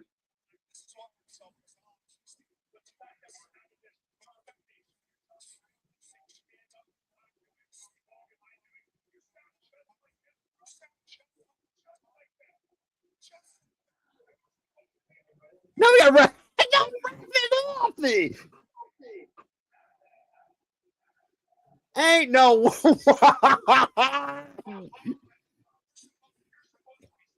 Shit, now we're going to wrap it up. Wrap it up. Wrap it up.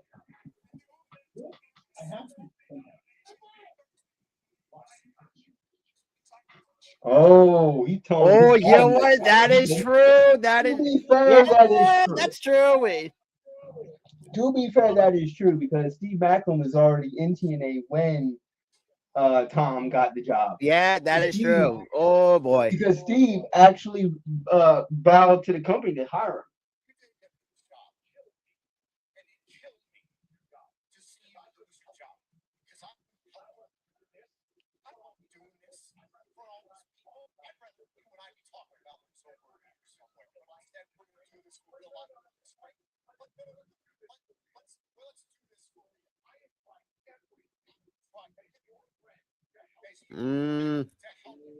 Oh yeah, Steve looks like he's right about to drop Tom in a heartbeat.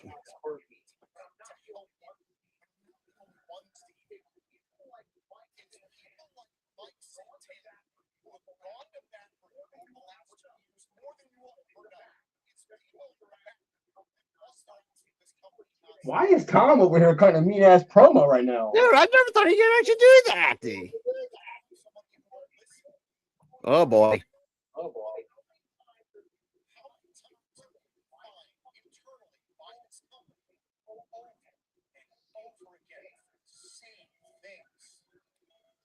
Yeah, I feel like Steve's gonna drop his ass. Yeah, Tom, you're gonna get dropped. You're gonna get tagged and bagged, for lack of a better. Yep.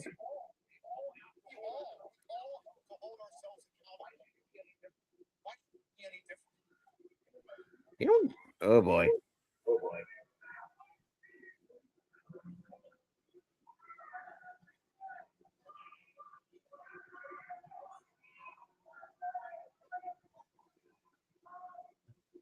Oh my God. He's gonna hit him. Yeah. Oh my God. He's gonna hit him. He's about to hit him. There it is. Oh, right in the gut. Right in the gut. Oh, yep. Tom is dropped. Tom is dropped. Hey, look, we got what we. You called, dude. You called. He got tagged. You fucking called it, Tim. You called the shit. There you go. Speaking of Mike Santana, it's not an off wrestling moment. It's still a scripted wrestling moment, Ryan. But they're just going with like They're trying. He made it Well, personal. speaking of Mike Santana, yeah, Tim. I mean, Tim. You called it. You called it, dude. You called it. I think we all did it because then again. Oh, wait a whoa! Did he just drop fucking? Did he drop both of them? Both announcers? Yeah, this is definitely tagging him, tagging him and bag him, Steve This Macklin. is tagging bag him. This is Yeah, tagging bag him. because here's the thing: when it comes to Steve Macklin, the tagging and bagging gimmick, this is when he does not give a fuck. Doesn't matter who you are, you're getting dropped. And clearly, look, here's the one thing. I think the fact that Tom Phillips got much better on the mic since leaving WWE is nuts. I mean, it's not that he got better on the mic. Like, we've never heard him cut a fucking promo. no, that's the first one. He's always either the backstage whoa, where did this guy- come from? He's always the backstage guy or the fucking the head announcer doing Yeah, head true. announcer play-by-play stuff. Yeah, which he wasn't that bad as a No, play-by-play you guy. Not. had this man cut a promo going personal with things to where even fucking Ryan was like, "Wait a minute, is this fucking real?" For a Yeah, minute? dude, it makes it. Here's the thing. That's the It beauty. seemed real. You made him do that and make it seem real. I mean, let's talk about blurring the lines between real and kayfabe. I mean, that's pretty much what that's. TNA did an awesome job with the segment. Dude, I think it's probably one of the better ones that they've done. Well, yeah, now that I think about it, in terms of over the years, yeah, it's probably the ones that better ones they've done. What in God's? What is it with these? What is She's these gay commercials? too, bro. She's gay too. No, I'm looking at these damn commercials. It's like so damn And they get awkward. real or awkward. Yeah, it's every commercial nowadays. It's like, yeah, talking it, dude. In the Super Bowl, they had a fucking goddamn ad with singing pubic hair. Oh yeah, I forgot about that. Let's Am I wrong? No, I still think the best Super Bowl ad was fucking Stitch on the fucking was Stitchy when they were promoting for He was like bobbing and weaving against all the defense. pretty much. It's like no. Hell yeah. Also, I did watch the one of the older episodes of Daria's podcast. Oh, you could definitely tell she was irked at Tony and say, "Really? You couldn't be like the first person to take camping was me." Oh, I was like, damn. She was like, I don't even like camping. No, because here's the thing. So, You like, took camping? You took me camping? I think Daria asked, like, wait, who's your Mount Rushmore women to take camping? The fact that you told what, dude? They're shaman and with ayahuasca crappy. And the fact, and there's like the last one say it was you. It's like, really? Poor Daria. Are you fucking kidding me? This better just be ESPN just talking shit. What the hell now? Peter Schrager says there's a difference in tone from Howie Roseman on AJ Brown, adding the Philadelphia Eagles. That can go. Fuck Nobody's that. going to fucking hell. I bet you Howie Roseman ain't listening to no fucking offers. No. Because here's the thing. Someone just want to say that shit to say that shit. Because here's the thing. AJ, look, I know AJ was a distraction. However, he was right. How the freaking The play calling was shit. and hell, you freaking had Hurts not say it, but without it because they had even he pretty much in a way had his version of calling out Petullo without name dropping him. Like, come on, man. Now you're trying to say that this man is thinking about fucking answering calls. And also, God help the Miami Dolphins, because God forbid God forbid the Miami Dolphins for that shit. For one, again, you idiots at fucking ESPN don't know this man is literally a fucking cap hit. If we trade him, fuck our cap. Dude, we're gonna owe him a shit ton of money in dead cap anyways. Exactly, that's what I'm talking about. Like, if we trade him, we got dead cap we have to pay. Well, that depends. Like again, that they're just saying shit to say shit. He's not leaving Philly. Like, let's just say this for the hypothetical for shits and giggles, whatnot. Because I do think if there's any team I can see AJ go to, let's say we do trade him, say hypothetical, I think it is Baltimore. Because the way you're looking at Baltimore, it probably would be Baltimore. It'd probably be Baltimore or somebody else. Here's the thing. The problem is they're not going to trade him because guess what? That's a lot of money. It's a lot of money. You have to fucking. Here's the thing. I want to. The only person that I think that I disagree with is Colin Cowherd because he's been back on us. But at least Colin. Colin says it like it is when it's us. Oh, they got Gio Miller on the fucking play-by-play. But hold on. But Colin Cowherd, he doesn't talk shit about us. He's usually cool with us. But the only ones I don't like is ESPN because they really want AJ Brown to be fucking gone. Two, Nick Wright because he's a Chiefs fucking D writer all the damn time. And here's the thing, because like I say, can Colin Cowherd be I know, look, Colin Cowherd, yes, I know he has stupid takes from time to time, but at least I can trust him over fucking Nick Wright. And I mean, it's not even funny. He only loves his team and only his team. That's it. I mean, shit, tell that to freaking Bruce Hardhead. He's always speculating, oh, AJ Brown's gonna go. Ha ha ha, y'all guys suck. Y'all gonna and remember, they tried to do the same shit in 20. They tried to do the same shit. They tried to hell. Not just AJ Brown. They tried to trick his first shit. They tried to do the same bullshit in 23 with AJ. 24. They tried to do the same shit this year with AJ. It's just ESPN doesn't like the Eagles and they don't want us to succeed. That's the problem. Hey, look. Well, that entire remember too. It's not entire. It's not, I was going to say this too. It's not just AJ Brown they were trying to start shit with. Remember, they tried to do something with fucking Hurts too. Try to turn the city. Well, then again, that's pretty much everybody. That's pretty much no shocker there. With Jalen Hurts all last year. Oh, Jalen Hurts is not going to win a Super Bowl because he can't throw the ball. Well, guess what, you idiots? It's not because he can't throw the ball. He doesn't throw the ball a lot because he was giving it to fucking Saquon. You dumbasses don't realize that we are a run-first team. Because here's the thing, too. And trust me, Tim. We can be raw and authentic, but at the same time, you know what? Honestly, Colin, that is a bad take. Why the hell are they going to trade Lamar Jackson? I've been seeing a lot of Raiders content. And that's the thing. That's the same thing with ESPN with us. It's like they want us to trade AJ Brown so fucking bad, but these idiots don't realize in his contract he has a whole lot of money in the fucking contract to where if we trade him, he's literally going to eat.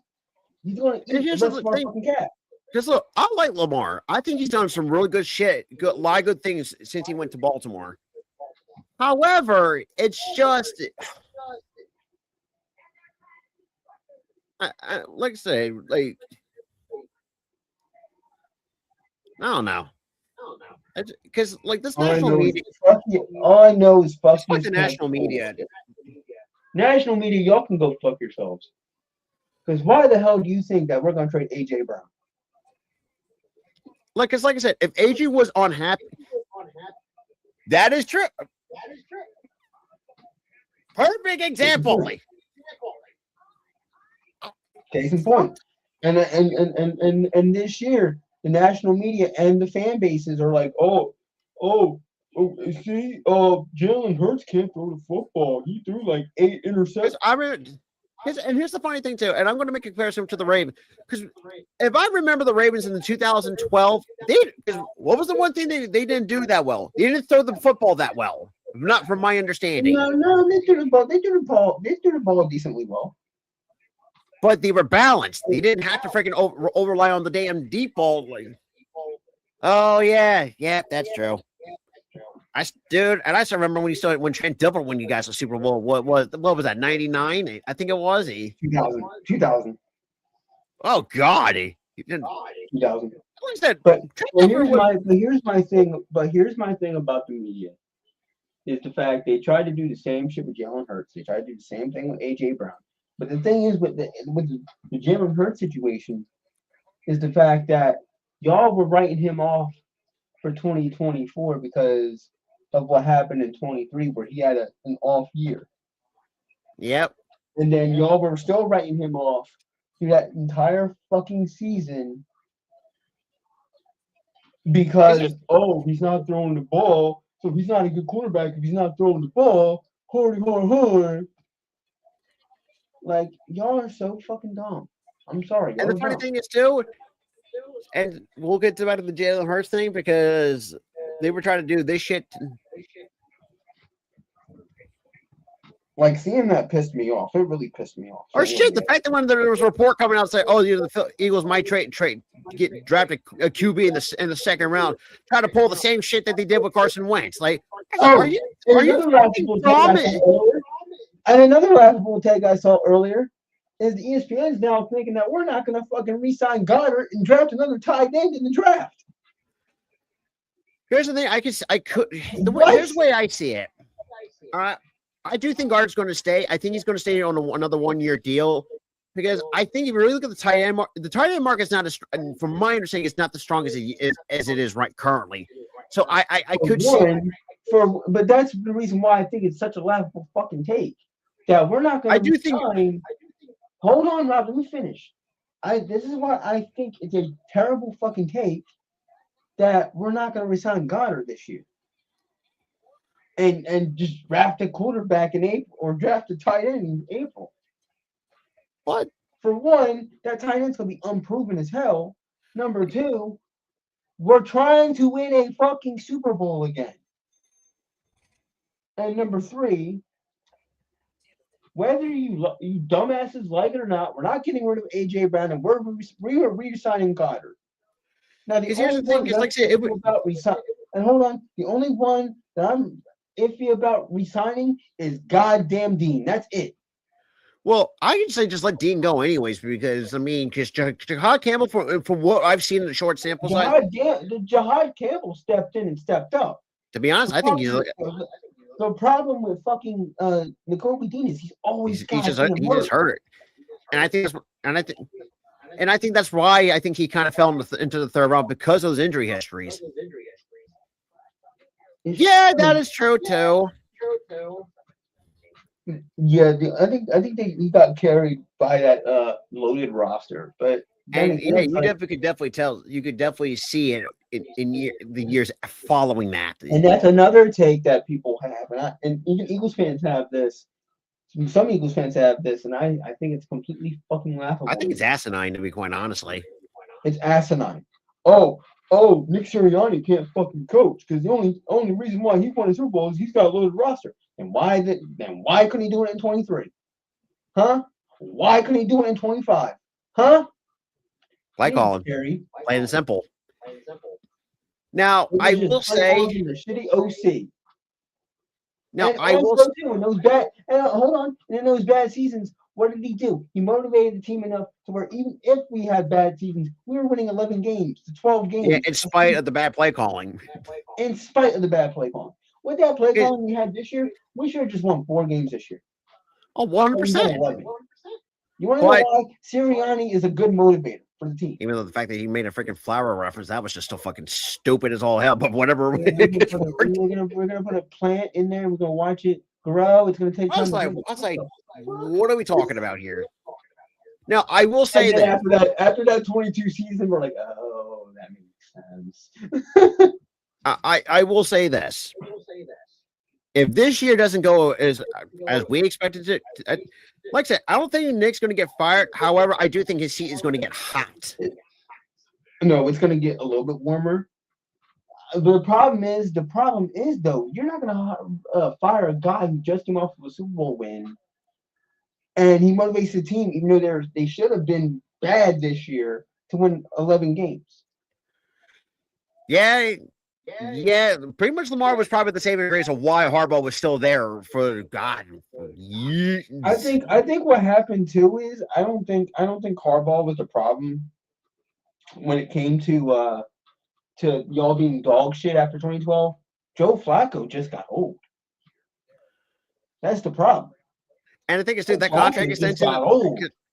Because good Lord, if you remember that contract extension with the sign with the Ravens, boy, that aged like sour milk. Yeah. I know he had very randomly, like 2 good seasons after he was gone. But still, what has he done outside of his Baltimore stint? I think the reason why y'all were so bad because Flacco just got old. And it's like it's not your fault. It's just I 5 don't times think I unbeaten. would put it all on Harbaugh after 2012. It was just Flacco got old. That's it. Yeah, Flacco got No old, offense, but I will say Flacco Harbaugh. got old. Flacco got old. Harbaugh, he started to not coach well. He started to kind of coast. And also Ray Lewis was already gone, so the defense took a hit. Yeah, that entire defense got old. And then most of that defense got old, worn down. But really, Flacco just wasn't as accurate as he was because he got old. Yeah, His and the arm thing is, wasn't the same. I mean, look, Flacco nowadays, yeah, Flacco would very randomly give you like an 11-win season. yeah. Look what I would say Harbaugh does have a massive ego. I will agree with that 100%. He does have a bit of an ego. He does. I think it all started when he beat his brother in the Super Bowl. That was when the shit started. He got more of an ego than ever before. Oh yeah. Even though I still think Jim's probably the smarter of the two when it comes to Jim's smarter. And no, Grant, it's like I said, dude, I think Jim's just one of those guys. I believe it's just like he can work with court. It's because look, Jim would make like Jim is basic. Put it this way, Jim could draw you a good portrait if he was an artist. He would give you a great portrait with shading and all the other shit. John would just draw a stick figure and hope it was good. and yeah, just it's like pretty much it's like or like that one one vine or the one freaking meme that I say you just someone takes like a handful of pasta try to see if it sticks to the damn wall. That's pretty much. And the one thing is John would cook the pasta to perfection. Or Jim would cook it to perfection. John would just would take it and just John would have cooked it and thrown it up against the wall. Not even John would be one of the people who freaking microwaves ramen noodles without putting water in the bowl. Or let me tell you how this is in food terms. Jim is a nice juicy steak, right? Nice juicy steak. Yeah. And you know what John is? A goddamn TV dinner. Honestly, I think if Jim was the head coach of the other, I think we see at least I would say 2. Because it sucks. Because I mean, look, you guys got Lamar, who I still think I just need to see. Look, I think Minter's going to really do well with or how they're going to redo that defense. Right now, I don't know who that freaking or who you guys' OC is going to be because right now it's I don't know. Oh damn, dropping the elbow right on Vinny. However, 1, 2, no. Trust me, we suffered with that burlap sack. Y'all did. Dude, he overstayed. I will say this, and I said this for God last 5 years. Like, dude, just overstayed his goddamn welcome. When I saw that fucking record that he had, he had like a really bad losing record in 1-score games. It was just like, dude. Yeah, like I said, Declan fucking Doyle, goddamn. That's gonna be my biggest concern with the Ravens. Is like, how well is Doyle going to call plays? Because remember, he wasn't calling plays when he was with Chicago. That was Ben Johnson. Oh no. Now, if somehow, God forbid, if fucking Doyle applies to what Ben Johnson was trying to doing, I think we could see a different version of the Ravens. I think. Yeah, we could see it. Like I said, the only team I can. Well, right now, I still think had the Ravens not collapsed towards the end and not miss the playoffs, it's their division to lose. I will never count the Steelers winning that division because, hello, I mean it's the same fucking shit. And the fact they go from one mic to another, remind you, it's the same exact coach. But at least Mike McCarthy coaches the offensive side of the fucking football. Who could, well, God forbid, he makes no other sense. You go from God and poor Trey and goddamn Chisel. Boy, they were not happy when the Mike McCarthy news dropped. It's like, oh boy. Well, poor Trey, dude. Oh boy, he went. Dude. I remember, dude. If you watch Chisel's video, he was like, "How do you go from mid to goddamn mid?" Like how's that even possible? That's the funny. How do you go from mid to mid? Yeah, I'm thinking to myself, like, how is that even fucking possible? Yeah, that is true. That would have been great. I mean, look, only lasted a week. Ravens owner even confirmed it. Yeah. It would have lasted an extra week because if he would have, because for a fact the way that he coaches, he would have been one and done. Like he's been for like the last few. Like the thing is, too, like he doesn't put no input on both sides of the fucking football. So I say, what's the point of having a head coach that can't help give you guys input or whatever the case fucking may be? Makes no other sense. Here's the thing. It's not like giving guys the input. It's the fact that you cannot coach in the fucking playoffs. That is Why the hell is Lamar somehow worse at quarterback in the playoffs? Like minus 1 year where he got the team to the AFC Championship. Yeah, and or just ran into a really good Bills team. That's a coaching thing. That is not Lamar. That's a coaching. Not true. At the same time, too, you also could look at the roster construction too, because I mean, if you look at the offensive line, didn't inspire a lot of confidence because Daniel Falele. Oh God, I've been hearing a lot of fucking things from goddamn from Ravens fans. They did not like fucking Daniel Falele at the guard or as a guard or tackle is one of those two positions. Dude was getting if you talk about a guy that's getting beat left and right on the pass rush, Daniel Falele was fucking burnt toast for the Ravens. How the fuck do you not block a defender on the fucking pass rush? Like you're so. And yes, having a guy like Greg Roman, God, I know fucking Chargers fans know that all too well how bad Greg. Yeah. The only time he was good, he had the fucking cheat. Pretty much. And that was with the Saints in 2009-10.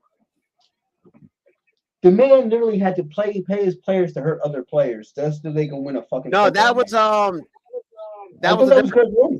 No, that was a different. That was Wait, who am I thinking of? Oh God, what was his? It was a different Greg at the time. Hold on, let me look it up. Oh yeah, Tim. Like I've heard a lot of Ravens fans want his ass cut. Oh my God, let me look this shit up. Oh, it was Greg Williams. Never mind. Greg Williams, yeah. Nah, Greg Roman was shit. But let me look at Greg Roman's track record. I know it's probably terrible, but still, I'm thinking of like a different fucking coordinator for some fucking reason. 100%.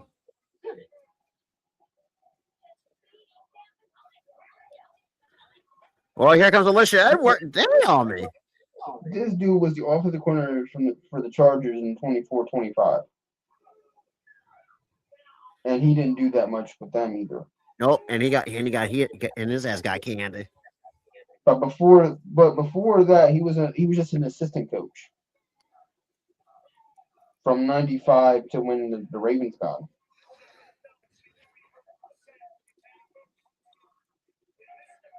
Or no, he was literally the offensive coordinator for the shitty years of the Niners and the Bills.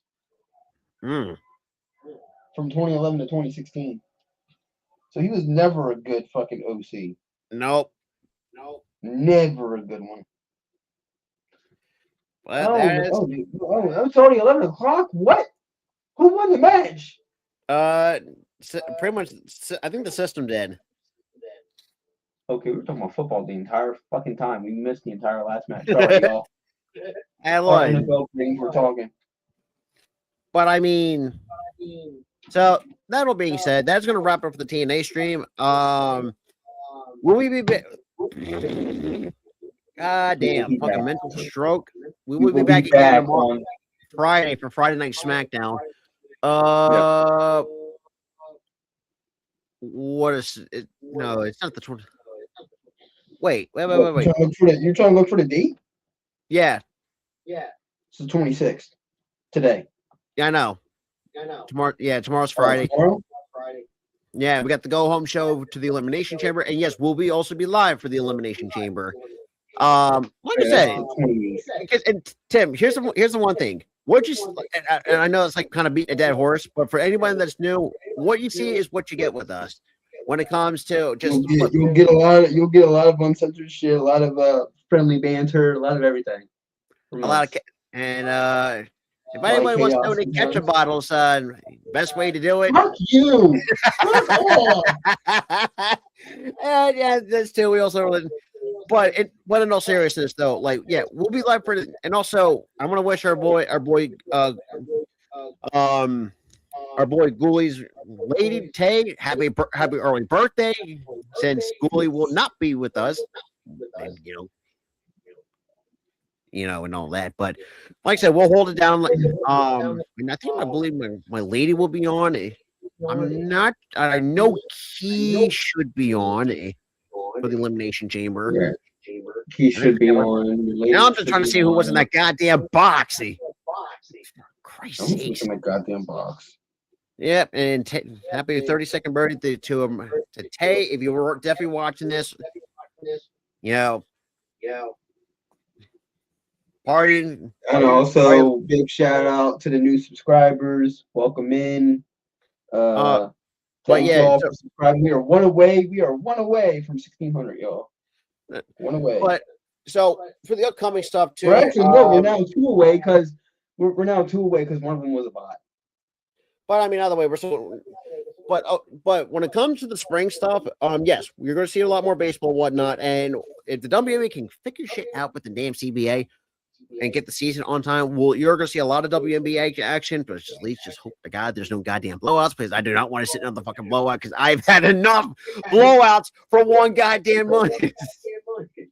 In fact, I'm still mad at you. The fact that we fucking missed Zarya heel turn for that fucking game on Tuesday. Look, can you fault me? Because it looked like a good matchup on paper. But that's the problem. It was a good matchup on paper. You could have said, dude, you could have said something before like the few days before I put the I didn't know Zarya was going to turn that soon, though. Well, that is, you know what? That is true. You're fucking teasing like a motherfucker, but I will say that. But yeah, like I said, you're gonna see a lot of now. Like I said, when it comes to the spring football, it's going to be a little bit difficult because I'm not sure what time those games start, because I don't get home till 3, a little bit after 3 o'clock at work. So there's 3 o'clock, and they barely ever promote it, so we don't never know. Yeah, that is true, and never really usually do. And shit. Listen, the only time we ever got lucky doing like the XFL or the UFO, whatever, not was during the fucking COVID pandemic. Yeah. Like that was before the match. Zarya hit her. Yeah, she did that on the. And the thing is too, that was all. Don't worry, I saw it, but the thing is, though, I had to see it online. And yes, we do watch AEW. Oh, absolutely. Yeah. Like I said, we do everything when it comes to pro wrestling. We watch all the shows, except for Collision. We don't watch Collision, but we do watch Dynamite. The only one time we fucking missed it was fucking something like that. Like I said, Collision it doesn't hit like it used to, because Tyler we used to do Collision a lot. I think the only one. The only time I watched Collision was the fucking Valentine's Day special that they did when they had all these like title matches and shit. Oh yeah, I think I remember that. I didn't remember that. Grand Slam Australia, that was what they did. Oh yeah, Valentine's Day special and also yes, we also will be live for AEW Revolution on March 15th. So. I did hear that Collision is it really getting good? Is it really getting good? From what I've been hearing from some people who watch it, it's improving. Maybe we should start watching Collision if it's starting to improve. Oh yeah. You know, it's been a hot minute since we've done it, but I mean, out of that, but Hey, look, we'll take your word for it. Yeah, we'll take your word for it. We'll do Collision. Why not? Why the fuck Yeah. not? Well, not this Saturday because we got the Elimination Chamber. We'll do it Not next this week. Saturday though. Not this Saturday because of WWE's pay-per-view. But So, the reason there's not a pay-per-view on, then yeah, we'll do dude, it. and that's the one thing too. I know it's the same way we want for the It's Really podcast because boy, we've been holding that fucking show off for what months at a time or weeks, depending on how it went. And I was like, oh, it's every Saturday. There's a fucking pay-per-view. It's like, God damn, because we're trying to get there was like a time where we were still stuck in the 80s of like the number of episodes we did. We just hit like 91 last Saturday. We're going to 92 and we're going on 92, but motherfucker, WW fucking E. What the? I don't think AW's kicking WWE's ass. Let's not do the tribalistic thing. I think in terms of like entertainment and stuff, you could. I think is what he's trying to say because I think what AEW is trying to do is they're capitalizing on all the like the low points. But I don't think it's bad from the WWE standpoint. I don't think they're really kicking their ass. Like the entertainment value is a lot better than if you want to see AEW kicking ass. 2019 was the year that they did it. Oh yeah, because dude, holy fuck. WWE was in the shitter in 2019. Oh yeah, don't remind us. This year, honestly, compared to 2016 to 2019 WWE, I'll take this year. I will take this year. That is like I will take this year's bad, whatever y'all consider bad on the because WWE to me, I feel like it's still better in a way. Yeah, there's some storylines where it was just like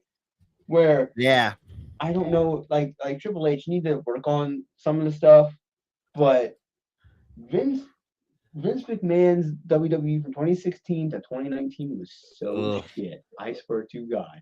You ain't kidding it. Dude, that got my boy stopped watching for it didn't get so much Triple H took. You know what's so bad? Until it took Triple H to take it over to get my buddy back to watching the company again. But here's the thing. Let me tell you my side. Like, let me tell you, right? There was 1 year in I think it was like 2019 or 2020 or 2021, one of those years, where I wouldn't even watch WWE shit. And this is all AEW for that entire fucking year. Because WWE was just that shit to me. But this year, I feel like WWE and AEW, they're kind of neck and neck in a way. But AEW is starting to edge like forward a bit and just be like kind of good. What'd you say? You said edge. Sorry, I had my own Beavis and Butthead moment. Childish fuck. But they're starting to go forward a bit. 100%. You know? They're starting to go forward. They're starting to improve on the shit they need to improve. Like the arena thing, yeah, it was cool. 2019, they were red hot. But after a while, when WWE got hot, they started to dwindle a little bit. But as soon as they did like the smaller arena shows, then they became hot again. Because, you know, AEW works better in smaller arenas. And they're also they're not trying to compete with WWE anymore. Like they're doing their own thing. Like the reason why I was so put off with AEW for a while is they just kept shit talking the competition. Yeah, they were trying to pull a WCW. They were trying to pull a WCW. I'm like, this is how WCW died. So I'm like, they need to stop doing that. Oh, they eventually did, and now I'm back in on AEW side. And I'm also a WWE fan, so I'm gonna watch them. I'm not gonna sit there and be tribal. I'm not gonna sit there and be tribalistic about it. But I'll take WWE's 2026 version of bad than 2016 and 2019. I wouldn't say like it's so super bad. I think it's just you could say it's mediocre, and that's just being generous at that point. To me, it's not really. Yeah, to me, it's not bad. It's more so mediocre. It's not terrible. It's like it could be a lot better than what. Yeah. Yeah, I could see WWE being a bit better than what they are. Like, and like. Well, it starts getting rid of the fucking old farts in the goddamn writing room, but that's exactly. That's what I like about AEW now is because they stopped trying to be like WCW and shit talk the company. because now they have their own identity. Yeah, like they're not trying to shit talk the company anymore. They're focusing on their brand, trying to give us the best television possible. Now, the only thing that I want AEW to do, get rid of the fucking pay-per-view shit. Just be on a streaming That's probably the only gripe. But besides, nobody wants to pay. No one wants to pay for an app and then have to pay $50-$60 for your show. oh, absolutely. I think everybody all can agree with that. However, I think we can also agree on too. I think what UFC did and moved off of that. And even Dana White from UFC said it. Like that market is dead. and that style. Hold on, let me finish, man. You always butting in when I'm speaking, brother. Hold on, chill, buddy, chill. But here's my thing though. Dana White has already said that market is dead, and it is. Nobody's gonna want to pay for an app and then pay another $50-$60 fucking dollars. Yeah, that's To me, it's great that you're on HBO Max. Great. You were on Amazon Prime, which that shit flopped. And you want to know why it flopped? Because of the two fucking pay-per-view market type of fucking pays you have to do. You have to pay for an app and pay for the show. absolutely. To me, when you guys were moving to HBO Max, my consensus was like, great. They're moving to HBO Max, and that market is pretty much, and they're doing. And my consensus was they're going to be on. Pay-per-view is going to be for free. But the thing is like you just need to make it to where you can just stream the shit without having to pay two prices. Because let's be real, I've heard about Netflix and stuff getting upset with WWE and ESPN feeling the same way. I did hear about that. The problem with WWE and Raw being on Netflix, the general consensus was Raw was going to get edgier. That it hasn't. It hasn't. Sure, you showed Liv's ass on 2 occasions. What's that gonna do? And there's a few occasions they put blood in, like a color. They put blood during the build to Rock and fucking. Or the fact that they didn't find Cody once, and then the Punk and Drew feud the one time. Oh yeah, twice. You did that. You did it twice, but then. Oh wow! This past week you showed Liv's ass again. What the fuck is that gonna do? No, because like if you want edgy, don't go like full TV 14, but at least bring it up to where you can. I don't listen. Just give us the blood. Just give us the blood. That's all we want. Does it have to be every week, but more often than just 2 occasions? We appreciate that. More PG. You could be like a light TV 14. Do you think AEW is showing ass and titties every week? No, they're not. And here's the thing too, and AEW's gotten better with this too. Because here's the thing too, and I was going to say this, I was going to pick it back this too. They actually gotten better in terms of the blood control, because like the only way you can, when it calls for it, is for certain storylines. Perfect example. With AEW, they do it, but here's the thing with AEW though, Rob. They do it often still. But they're not doing it as often. WWE can do that. They can do it often, but not really often. Well, that's mostly on Mox. Like AEW. But we're not expecting you to do Braun panties matches. Oh, God. Yeah. Goddamn time. No one wants to see that shit come back. No, not in this fucking. Because take it from me, who grew through the entire just about anybody. Because remember, I had to drag him through the Attitude Era during our classic. Which, by the way, we saw full nudity on 2 occasions. Or the fact that you uncensored the R word, the R word, the mentally challenged. Yeah, put it that way. Yes, if you know the word, they did not fucking. They didn't. When it was on Peacock, Netflix. I don't know what the fuck they're doing with Raw, but that's another issue. I think that's why Netflix is pissed, is because WWE is taking their sweet ass time with the Raw ball. And the thing is, too, we were kind of blaming it on the Netflix. I was like, what's taking so damn long? What if it's reality? We I should think just it's watch both. I WWE. think it's really both. I think it's really both. That's the problem. I think Hey, they're playing Tim. that, a lot of infighting from that. Hey, look, for But, one guy. but a lot of the stuff that you saw in the Attitude Era and the Ruthless Aggression Era, you're not going to really see anymore. A lot of Like, shit won't I'm okay fly with that. in both eras. Like, don't give me bra and panties matches and shit like that. Like do like slightly suggestive shit. Like, remember when fucking Liv was stretching Dom's leg and it looked wrong? That's fine. Yeah.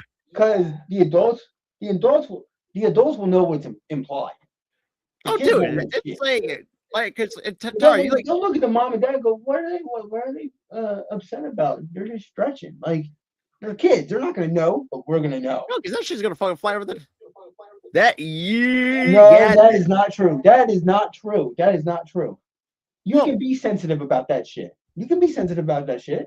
it depends on No the certain one goes topic. to watch wrestling. No one goes to watch wrestling to see fucking boobs and butt anymore. Not like they were used in the 90s. But And you can be sensitive about that. Like, the women deserve to have fucking good ass matches and be respected. yeah, it's like certain topics. Yeah, it's perfect example of the attitude. Like, if y'all can't, yeah, certain topics, sure, but what we're talking about is the suggestive shit, the more Oh, suggestive. like that freaking one dude that when that TikTok crap was going around. That Oh, came, God. I was like, dude, I was People like, want to call him. Oh, it's and people want to say, oh, it's okay because he's mentally fucking challenged. no, I think he already knew what he was doing. No, that man's a fucking pervert. I mean, he kind of does look like one, but what dude, in, like you think like look at some disabled people. You think if they're all there, like I know some of our some viewers of ours. I know they have, brain issues. Like my buddy Ryan. I know he's like really. I know he has a mental disability, but he's smart enough to know that that's not okay. I mean, shoot, it's like fucking Sitting there saying, "Oh, I want bra and panties matches. I want to see." Okay, no, women." like no. Because first of all, the women, because here's the thing: if anyone ever do watch us on a regular basis, like, we call it how we see it. Like we ain't blind, for lack of a better term. Because you know what dude, you know what I did as a kid? I was smart enough to do as a kid when there was bra and panties matches on. Change the channel. My TV's right there. My TV is right there, which is legitimately right there. I would turn my back to it. Yeah, or see, I would change the channel until that's over. Because I was a kid, I knew that that's not fucking for me. And also, it's fucking wrong to see that on a wrestling show. And the way that I look at this too, it's like, because like I said, and we said this too, like women's wrestling has come a long way since between the 80s and the 90s. Exactly. This is because, like I said, back then, yeah. Back in the day, they could get away with that shit, but they're also lucky that social media did not fucking exist back then. Oh God, you can imagine the amount of complaints. If social media existed, they wouldn't have gone away with it. No, not at all. I will, and I know there was wrestling forums back in the day, but nobody read them shits. Not even the company. Like now the company, they're trying to bank on social media now, and I think that's also their big downfall too. Yeah, they kind of shoot themselves in the foot. They're trying to chase social media moments rather than write good TV, which that's also an issue to me. Yeah, I think that's what's kind of chase a moment and just create moments via storylines. Exactly, and social media can capture those moments for you. That's the thing. Make those moments organically happen. Don't try to force it. Just let it organically happen over time with good storytelling. Exactly, Tim. And also too, when you spam one, and also this is not just like a bra and panties match thing or the women being mistreated. Yeah, that was definitely a problem when it was constantly fucking happening. This is also on like storytelling in general with the company. If you spam one thing, or if you just keep going with one story, it's gonna get fucking boring. Like Look at the damn Judgment Day thing. For like 3 years, it's like, won't they break up? They still haven't broken the hell up. And remember It's like, too, are you gonna break prior it to up that, or not? Tyler, prior to Prior that, to you had that, the bloodline. Yes. It was constantly and like fucking like bloodline. split. It's 3 like years. But hold on, let me finish. For 3 years, they did the bloodline shit. And guess what? It was will they, won't they break up for 2 of those years. It got boring quick. yeah. And then when they broke up, it was like, thank God. Oh God, And then they kind of got back together, and then they kind of got back together with the goddamn fucking yeah, Jimmy Uso shit. yeah. I believe was that WrestleMania 2000, if I'm not mistaken. Oh, you mean Sable and the Cat? Is that what I'm thinking of? It is that what my brain's? No. Sable and the Cat had a wait. Let me check. I could have. I know the Cat was on WrestleMania 2000. I remember that clearly. Because oh my god, Rob. Speaking of dude, Mr. Iguana got a sting face from Lola Vice and all of his makeup came off. oh my god. I'm seeing this on fucking Twitter right now. That's funny. I was like, but let me look it up because I had fucking Twitter randomly up for some reason. because I know we. God. I remember we did. Oh God, the fact that's You did WrestleMania 20 and it had the cat on it, but it was something different. No, because well, what was 2000? Because 2000. No, because hold on. Oh God. Dude, I'm not even getting fucking WWE shit. The fuck? WWE.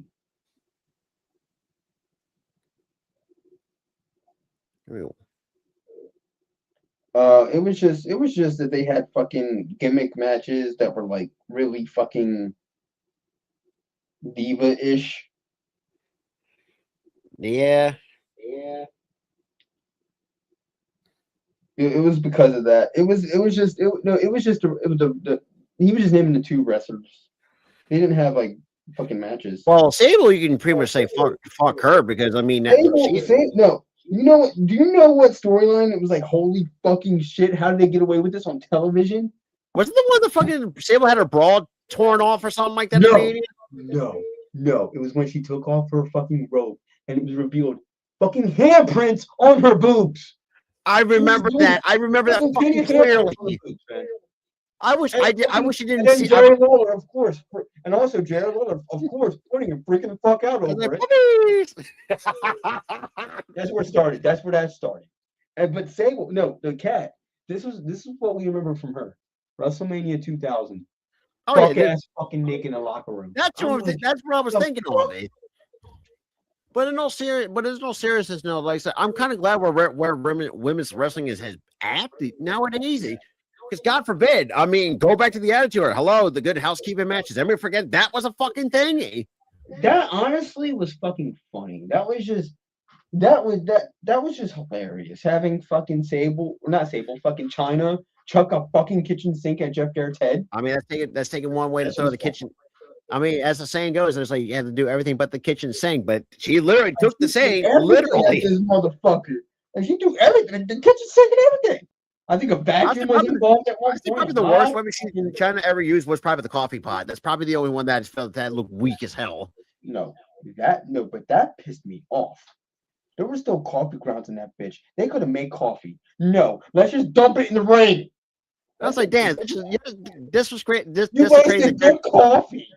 Oh, dude, oh yeah. Speaking of which, if you go back to that retro watch party, oh man, this man was heated when he.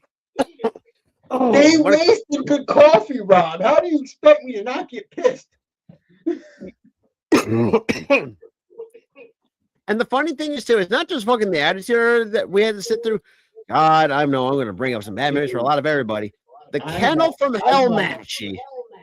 Oh my God! Kill that! I wish I would have taken that match with fire. Kill that match with fire. I don't want to see that match. Another one. I wish I could get my time back. How about WCW Halloween Havoc 1995? I'm about to fucking hurl and vomit right now because of this shit. Like the fact that that's almost over You 200. had a guy there. You had a guy wrapped up in fucking toilet paper, calling himself the Yeti, doing one of these. And then and I think a few years after that, they repackaged him as a super giant ninja. I was like, what the fuck are we doing here? But then again, you have to realize that this is Vince Russo we're talking about here. This is the same man who fucking killed Owen Hart. It's the same man that wrote the damn Kennel from Hell. Or the fact that, or the fucking storyline where fucking goddamn, I know this will never fucking fly. Fucking Al Snow or Big Boss Man and Al Snow. You would have Peter going after that motherfucker. Oh, dude, Peter would be going after that motherfucker. I think another one that you would have Peter. You would have Peter, the ASPCA, any of the fucking animal like. Ironically enough, the WWF will be going after this motherfucker. Oh, true. And the funny thing is too, and last and final thing before we get up out of here, I think another one never fly. Because remember, Big Boss Man was part of 2 fucking controversial storylines back in the day. Well, no, that wasn't in 2000. That was 99. It was before he went to WCW. Oh yeah, because the Candle for Hell, that was Russo's last time. That was his last time before he went to WCW in 99. This was Unforgiven 99. Oh God, I wish it. Oh my God. I wish we never fucking did that build up to that. I never, dude.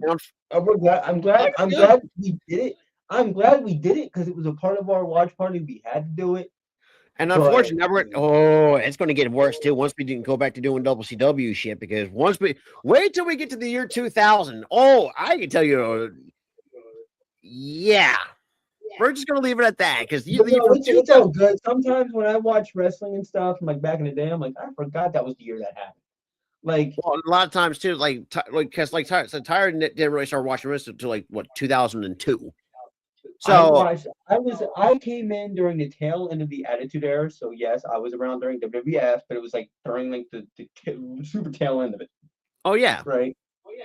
So yes, that's the other one I was thinking about. That was the other controversial storyline at the time. That storyline. I know that's never gonna fucking fly. That would get fucking. Oh, that's canceled immediately. Because first of all, here's the thing: there was a few times Raw almost got taken off the air because, I think you go back, back to 1997? Fucking goddamn, still one of the greatest fucking skits. The DS, there's like shit. It's like no, you can't use the word shit. It's like watch your fucking language. It's like the rest of one of the funniest shit. And he was like, and then he would go shit. God damn it! Watch your fucking mouth. I'm surprised how. Bro, this is how it went. Sean would say a curse word, and then Triple H would look at him and go, "Watch your fucking mouth." He goes, "Shit, god damn it!" And here's the funny thing too. I'm surprised how China still kept a straight face from through all that. Dude. Remember the time where fucking Sean kept looking at her boobs the entire fucking time? Oh yeah, dude. And she kept fucking hitting him. Like, hey, look up here. Yeah, early DX was just fucking wild. Because like I said, I was still always. Oh yeah, that was early '98 DX when that happened. I will always appreciate DX. And look, in terms of all the factions I grew up watching over. To be honest, Tim, I don't recall. Like I said, I was just coming in 1997. Oh, it's the one where fucking they had a European title match and fucking Triple H just kept running the ropes until and Sean laid the fuck down.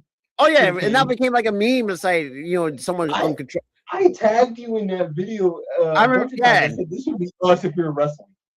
Oh, dude, or like someone's controller got broken or something like that. He just kept running the ropes, and then he just did like the weakest splash on the fucking Sean and got the pin. I will say, like probably the worst gimmick I see Triple H. Also, that Stand for Blue Blood gimmick just was not it for me.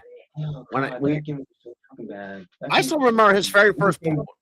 I still have his very first promo saved on my TikTok stuff. And also, they called him the Boston Blue Blood. That motherfucker was trying to be British.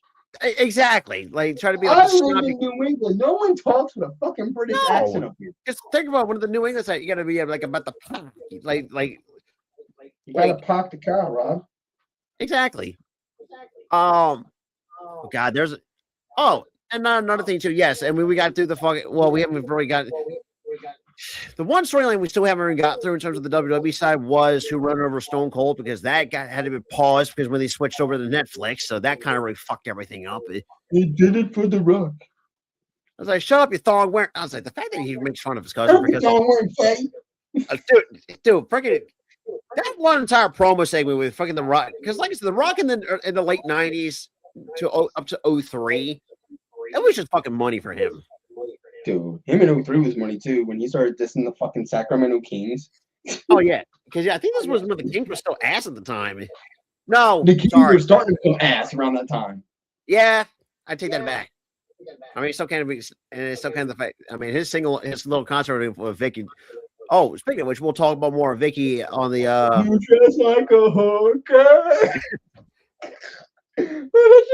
Oh, and speaking of that, yeah, remember the blue blood character. He was in a hog pin match with her. Yeah, his booking was so shit when he first started. That's crazy when you really do think when you really look back on it. It's like really. If he would have stayed with that gimmick, he would have been a fucking. Oh, he would. We wouldn't even know where he is nowadays. We would have known him. However, Henry Godwin, on the other hand, he kind of did us all a favor back in the day, and that was slopping Sonny.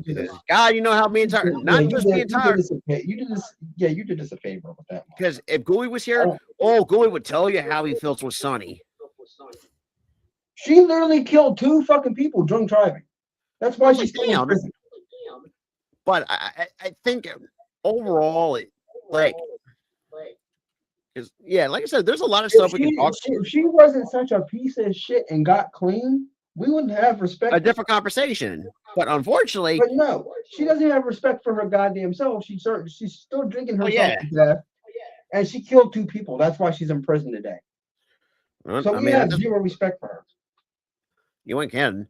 But that all being said, yeah, even Henry Guy would talk.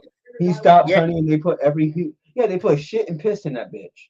Yeah, in like milk, like it was like I think before Henry Godwin said there was like a mixture of a lot of other different shit. It was like used food, so they crushed up food and put it in there, and then they pissed in it, they spit in it, and they and let her forget about that. She's also a piece of shit for that too. The fact that you cheated on somebody, fuck you for that. And then you wanted to cry your boo-hoos and go on this mental fucking health issue also because he died. You broke his fucking heart, you idiot. Is he? No, because I don't think he's no longer with us, is he? Or that's the wrong thing. Or is that Chris Kane I'm thinking of? He had a broken heart and died. He had a broken heart and died. Also, do not get me started on the Chris Kane crap because that really pissed me off. Yeah. And you can tell when I watched the one Undertaker podcast when he talked about it, like dude sounded like he was hurt. Like he was so upset of what was going on with Chris Canyon. Or is it Chris Candido who I'm thinking of that came out? It was Chris Canyon because he everybody for years was saying that Undertaker hated Canyon for being gay. That's why he did that chair shot. Oh God, Vince told him to do it, and Undertaker did not want to do that. Yeah, because it was pretty much like I remember you and I talked about the Undertaker was like, "Man, you want me to hit him hard as hell with this chair because he's gay? You're a piece of shit." Yeah, and it really shows how, and we still feel that way. And Undertaker got choked up talking about that story because he was like, "I did not want to do that shit." Because him and Cranny were really good friends at the time. They were really good friends. They were buddies. Yeah, it's like, you want me to hit my buddy because he's gay? Hell no. Ugh. Yeah, I remember. But really, yeah, he had the blood clot and he died there. But really, I think it was also a combination. He had a broken heart too because of the whole Sonny shit. Shit. If we talk about another one who broke his leg badly, goddamn Psycho Sid, and God, he snapped that bitch in half. Oh, and that was fucked up with WWE did to Kenny. And I still hold a grudge with WWE. Dude, for doing that. Shit, why the fuck? Why would you make this motherfucker come out singing fucking Gorgeous George shit and have him taking a fucking goddamn a massive chair shot to the head in the same segment because the motherfucker's gay? That rubbed me the wrong way. Oh yeah, when I rewatch that segment, I get pissed.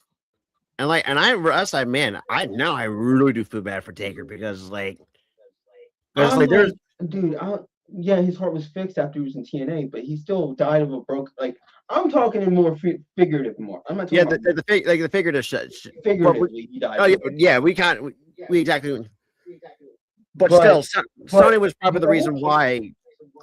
God rest Chris Candido because fucking Sonny, stupid we don't like bitch. The long story short, we don't like Sonny. But back to the Canyon thing and the Undertaker thing. Do I blame Undertaker for it? Fuck no. Vince McMahon, all the blame goes to you, buddy. Yeah.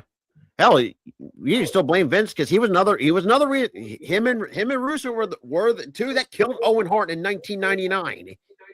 You fucking forced this man to try to fucking do a fucking rappel down the fucking ring, and you gave him a weak ass fucking tie, one of those clip tie thingies.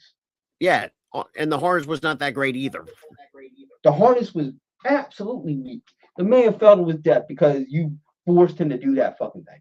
And the crazy part is too, not just Martha fucking hates you, Brett still holds a fucking grudge against you for all this because that's his brother. Yeah. Brett doesn't like you.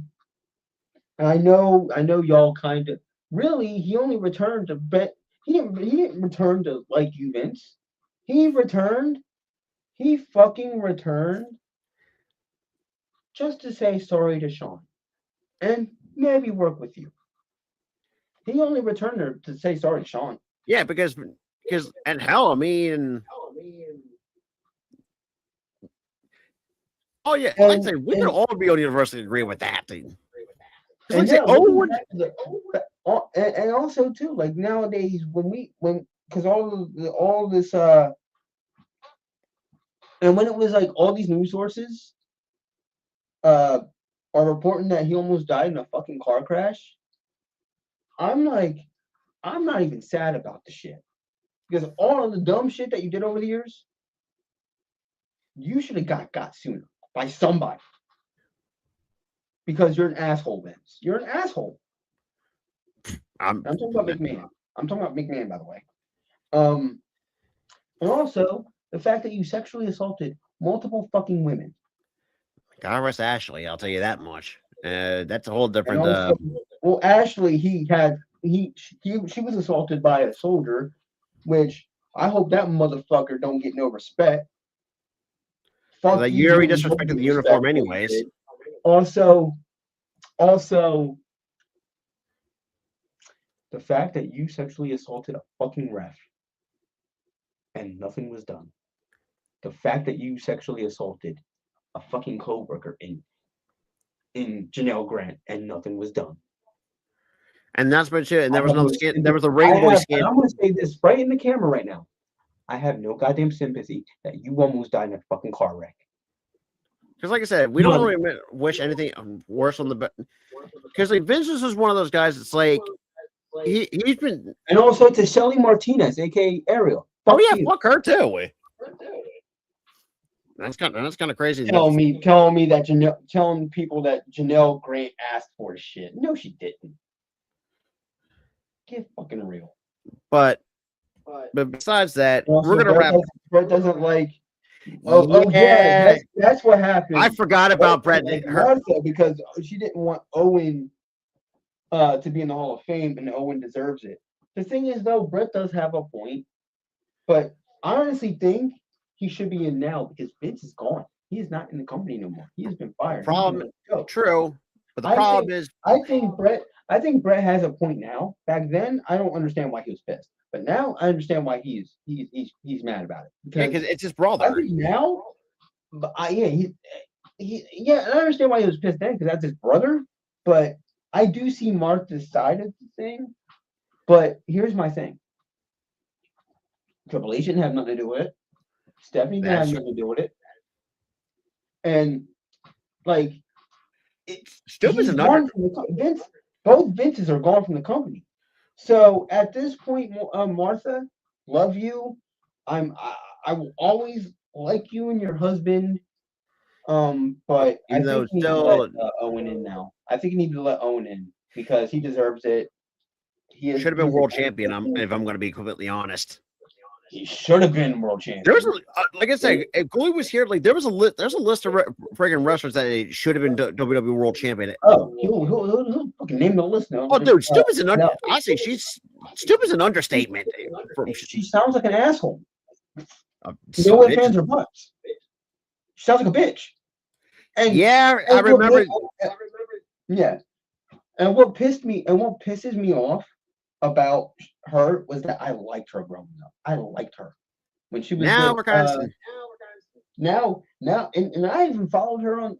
I happily followed her a year ago on fucking Twitter. I'm like, oh shit, Arrow's on Twitter, cool. Follow her, and then she pulls this shit a year later. I didn't hear about it until freaking Tyler texted me. It's like, huh? I'm like, well, then again, that should tell you how oblivious I really am sometimes. But then again, but back to Owen. Yeah, Owen would have been an awesome world champion. Awesome world champion. And yeah. Frank, and I know for a fact that Owen had a title match the same night as his WrestleMania 10 match with Owen. I think here's how I would book the two matches at WrestleMania 10, right? I would have the WWE Championship match, WWF at the time, championship match, go on first. Have Brett win the shit. Then I would have, the first match go to Brett, but have this long fucking blood feud with Owen. And at the end of that feud, Owen wins the title. Owen would win the title. Shit. I mean, I think it would have been great. It's just, I feel like, and Owen, like nowadays, kind of set this. And you really do think about it, he kind of pretty much defined what it means to be a family man. Because nowadays, we're seeing people nowadays, men and women who in WWE who are parents, like they're focused more on the family's aspect of things than they do on the wrestling. So I mean. And also, but we also got to give credit to Triple H too, because he allowed back then when he would have been great now. If he would have came back for like a run in the 2000s, it would have been cool. Yeah, I think he probably would have been done around like 03, 04. I think around he would have been done 03, 04, but he would probably randomly have stints.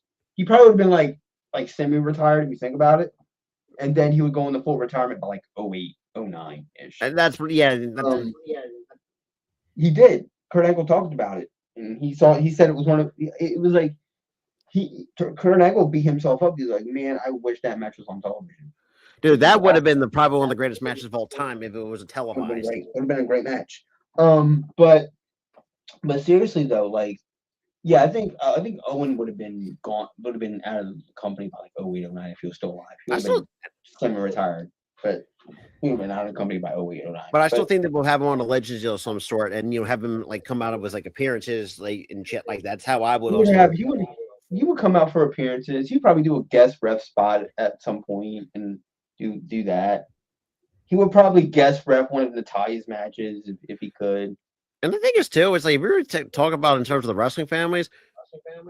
Look, you got the Hart family who, I mean, they gone through a lot of crap. I mean, they haven't lost Owen, they lost Jim, the Anvil Neidhart was another one that God rest his soul. The only one still alive is Brett. The only one. Yeah, especially out of the Hart Foundation. That's the crazy fucking thing. Everybody in that faction is dead except for Brett. Because Brian Pillman Sr. was taken way too soon from a heart condition. Yeah, he had that heart issue.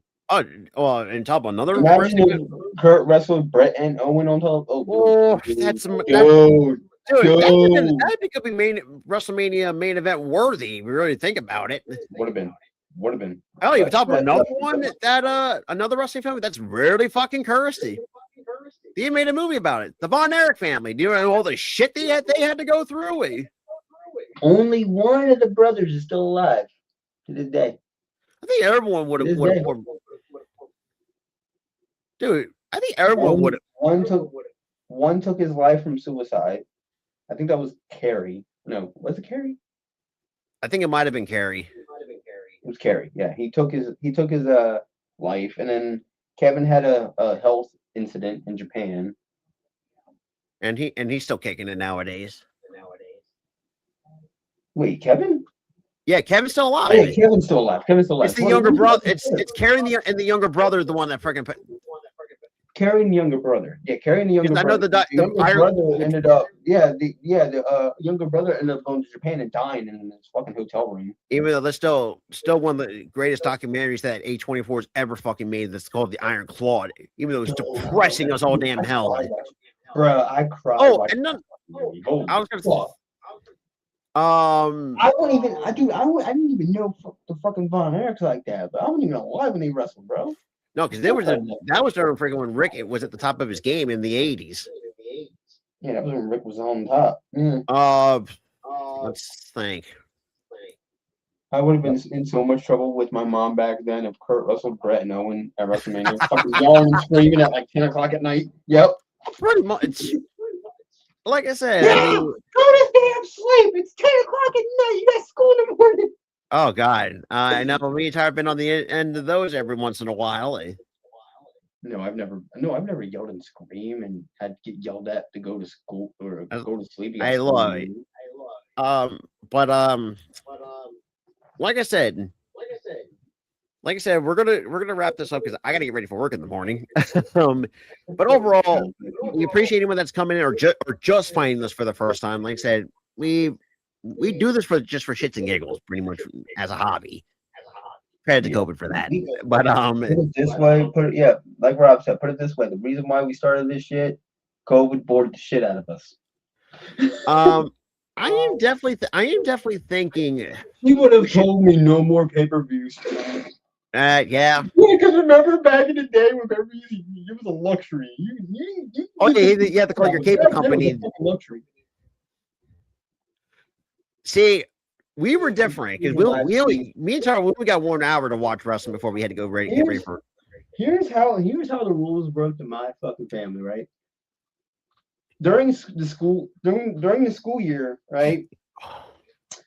When it came to Monday Night Raw, because Monday Night Raw was from 10, $49.95, about $50. Yes, yeah, that was the way it was. But back when I was in school in the 2000s, I feel old saying that fucking phrase, by the way. Back when I was in school, when I was a kid, Monday Night Raw used to be, and you'll probably remember this, Tim. Monday Night Raw used to be from 9 to 11 back when I was a kid. From basically the same time slot as Impact now, but on Monday nights. I could only watch an hour an episode because I had school the next morning. I could only watch 1 hour. Luckily enough, I'm gonna tie this in because it's a pretty fucking funny story. My mom found this fucking out later, and I had her explain what was going on there. And remember in 2006 when Edge and Lita had the fucking sex celebrations? Yeah. Luckily, my ass that started in the 10 o'clock hour, so I didn't see the shit. I turned the fucking TV off.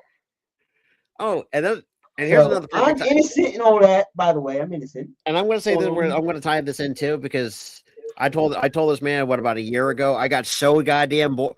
Oh God! Here's a funny story. I told this man I told Tyler I was so bored one day. I sent this man a screenshot of me watching ECW of 2006. You know how fucking bad that fucking was. And he's speaking of edgy shit from 2006. Why the fuck did you have a 19-year-old strip naked? Oh yeah, that was ECW. Oh God, that. Oh wait, that's Vince McMahon for you. Never mind. I mean, yeah, she said you better get up for school. And you better have gotten your ass up for school. You better have gotten your ass up for school. but yeah, my parents were like, my parents were like, you only get 1 hour to watch Raw. You get to watch the first hour. Now, when it came to SmackDown, that came on from 8 to 10. It was the same deal. Good. Got your ass up for school. Good. I'm proud of you. I thought we all did as kids at the time. Yeah, we got our asses up. However, with SmackDown, on the other hand, we did a little bit of pushback for a while. But hold on. but even it was like for SmackDown too. Like when it was on Thursday nights from 8 to 10, I could only watch 1 hour. Then when they moved to Friday, I finally get to watch the whole show. Well, From what 8 percent? But back when I was a kid, I could only watch an hour of those shows when they Oh, were yeah. on Thursdays and Mondays respectively. But luckily, I only got to see the Thursday night SmackDown from like 03 to like 05. Even though that's kind of crazy because we've been more. That's still crazy, really, to think about. That SmackDown was on the Thursday, not a Friday. But then again, it was on Thursdays again around 2015. Yeah, So, I completely forgot about that. That back one. a little bit. And And shit, then, dude. and then they moved it, and then they just randomly moved to Tuesdays. I'm like, what the fuck, Tuesday? I mean, shit. That's when they freaking put EC. Yeah, that's when they freaking put. That's when freaking ECW 06 was on. Oh God, yes. They had a wonky, but UPN. Oh Remember my UPN God, yeah. days? Yeah, those were the days on free Dude, I on like this guy. actual I like free this guy. He's television. bringing up our childhood. He's bringing up our Here's the thing, childhood right now. Here's the thing, young bucks and the new generation. If you don't know what UPN is, it's pretty much what the CW is now. It was pretty much our But you know what the CW. CW is really, guys, for you youngsters? UPN, the WB network, Boom. that's CW. Yeah. That's kind of crazy to really think about. Yes, you youngins. Warner Brothers had a TV network. Which was kind of weird because but then again, they also had like their old slate. I forgot too. They also had their slate of cartoons from back in the day too. I remember correctly. The WB Kids. Yeah, WB Kids. Saturday morning. Kind of funny too. I still remember some of the cartoons that oh God. I mean, obviously the one I see was in that bitch. God, I remember binge watching Yu-Gi-Oh! A lot as a kid growing up, and I still do it to this very day. That was on 4Kids. Remember 4Kids? That was on 4Kids. Yeah, and mind you, remember that's Yu-Gi-Oh! in that during that time was heavily censored. Because I remember clearly. Because I haven't read the manga, but however, the manga they actually showed the two bodyguards that were trying to get Kaiba at one point. They actually literally had guns drawn in the manga, but they wanted and they had this heavily censored that shit. Yo, you think kids can't handle the strap? I not back in the day. Kids can't handle the strap. Oh, dude. 8 to 10, WCW on TNT, WF on USA. Yep. I remember that too. That was the time slot right there. That's the times I'm talking about. 9 p.m. to 11. And sometimes 11:05. And Tim, I bet you can remember this too. Like you and I almost had to freaking sit through the fucking the bad days of WCW in the early 2000s. Yeah, but back to back to what we were talking about with those two networks, or network TV. Remember, I remember when ABC had a Saturday morning fucking. Yeah, I remember that clearly. Block. They had all the Disney shows on the shit. But I do remember. I don't remember WCW because I wasn't really around during. Or I was around for most of it. I wasn't wrestling until 2002. But the WWE on USA, I was around for that for a little bit. Then they moved to TNN, which became Spike TV. Even though Spike's remember Spike TV, yo? Dude, Spike TV back in the day had some of the most crazy but underrated shows of all time. The 1,000 Ways to Die was my number one show on Spike TV. I remember, 1,000 Ways to Die was my shit for some fucking reason. Seeing people die was just entertaining. Oh yeah, Walker. Yeah, reruns of freaking Walker. That's when the fucking joke started. The Chuck Norris doesn't do whatever. Chuck Norris doesn't have a chin under his beard. He's got like another fist or something like that. That's where the fucking goddamn myth Chuck came Norris from. Doesn't have a chin under his beard. He has a fucking fist. And the fact that fucking Family Guy brought that myth into the show, like years later. And then it was like Chuck Norris is like he doesn't do something, but he demands it or whatever the jokes were. But that's when where it started. This is the same Chuck Norris got fucked up by Bruce Lee in a freaking parody movie. I remember when a wrestler. I don't remember because it was like the mid '90s or whatever. I don't remember. I saw a clip of him fucking people up. Yes, Blue Mountain State. Oh come on, who doesn't remember? I still can't believe the motherfucker that yells a lot in that show is Reacher. That's still fucking nuts. Yeah, I'm like, what the fuck? Reacher what's that high pitched fucking scream? Yeah, TNA. Speaking of this time, TNA, Thousand Ways I to still remember. Die. UFC had a partnership with them because they had the Ultimate Fighter on that network. Oh, dude, I They remember also binge had a- watching. they also I was had a watching few- every they episode of also had the. a few free. Hold on. They also had a few free fights on there. That is, yeah. This was freaking goddamn. This was like UFC. What I think what at its lowest point in. No. Spike. They reached a deal with Spike TV. This was like right after Dana bought the company. Oh right, okay, yeah. This was before. Yeah. Oh yeah, Thad Castle. Yeah, Thad Castle. Yeah, the freaking pot. I remember, dude. I remember the fucking that was the scene where it was like, get out, like really loud and shit. It was the scene Or the fact- where he poured milk into a fucking condom. Or the fact And that it revealed that the fucking condom was fucking busted with holes. oh yeah, he broke every single condom in that scene. It's like you're trying to get You're trying to get my quarterback pregnant? Get out! or the fact or the freaking You're trying to ruin my quarterback's career? Get out! I was like, who stole my pocket pussy? I was like, whoa. Yeah, you remember when he like ran into practice and he was like, "Who stole my pocket pussy?" And I'm like, "What the?" I'm like, Oh "What yeah, the that's right. I remember he did. I remember he did take Oh it. yeah, the one episode where he took acid. Yeah, That was crazy, you know. he was Well, like, crazy. but other than that, like I said, we can talk all the shit all like this all night long. However, like I said, I got work in the morning. I gotta get ready for bed. But like I said, we'll be back in again for the go home show. Remember, But so for the rest of upcoming shows this week, you're gonna see us again for the go home show of SmackDown for the Elimination Chamber on Saturday. Sunday could be up in the air. I know it says off, but that could be up in that could be anything. We can just throw together like we normally rarely ever do. Sometimes when we get the itch to make something or stream something, we do. Even though most of the time we usually just take the Sundays off and get refreshed for the upcoming week. So that all being said, we appreciate all the new people that are here or still hanging with us. You guys Hey, look, we appreciate that. as well. And I'm watching your channel from now. Oh, wait, hell wait, yeah, wait, man, hell yeah. And Tim, You bring the vibes here, buddy. You bring the vibes. because here's the thing. I'm going to say this too before we get out of here. Wait till Gooley comes back on, because once you get to see Gooley for the first time, it's going to be even fun. It's going to be fun with that. Oh, it'll be more fun with Gooley because Gooley, he likes to bring up the older stuff and stuff. Oh yeah, when you talk about a guy that knows more wrestling in his life, Gooley is your man. Yeah. But that all being said, we appreciate all the new people that were coming in or who just found us for the first time. Guys, make sure you hit the like button. Definitely subscribe to the channel. Make sure to ring that notification bell for all post notifications. And that being said, we appreciate what we've been trying to give to y'all. Also, please, for the love of if anybody is having problems in life or you're feeling a different way, talk to somebody. please. Oh, Rob, we're back to 2. We are back to 2. Wait, yeah, we're back to 2. You're back to 2 subscribers. We're 2 away.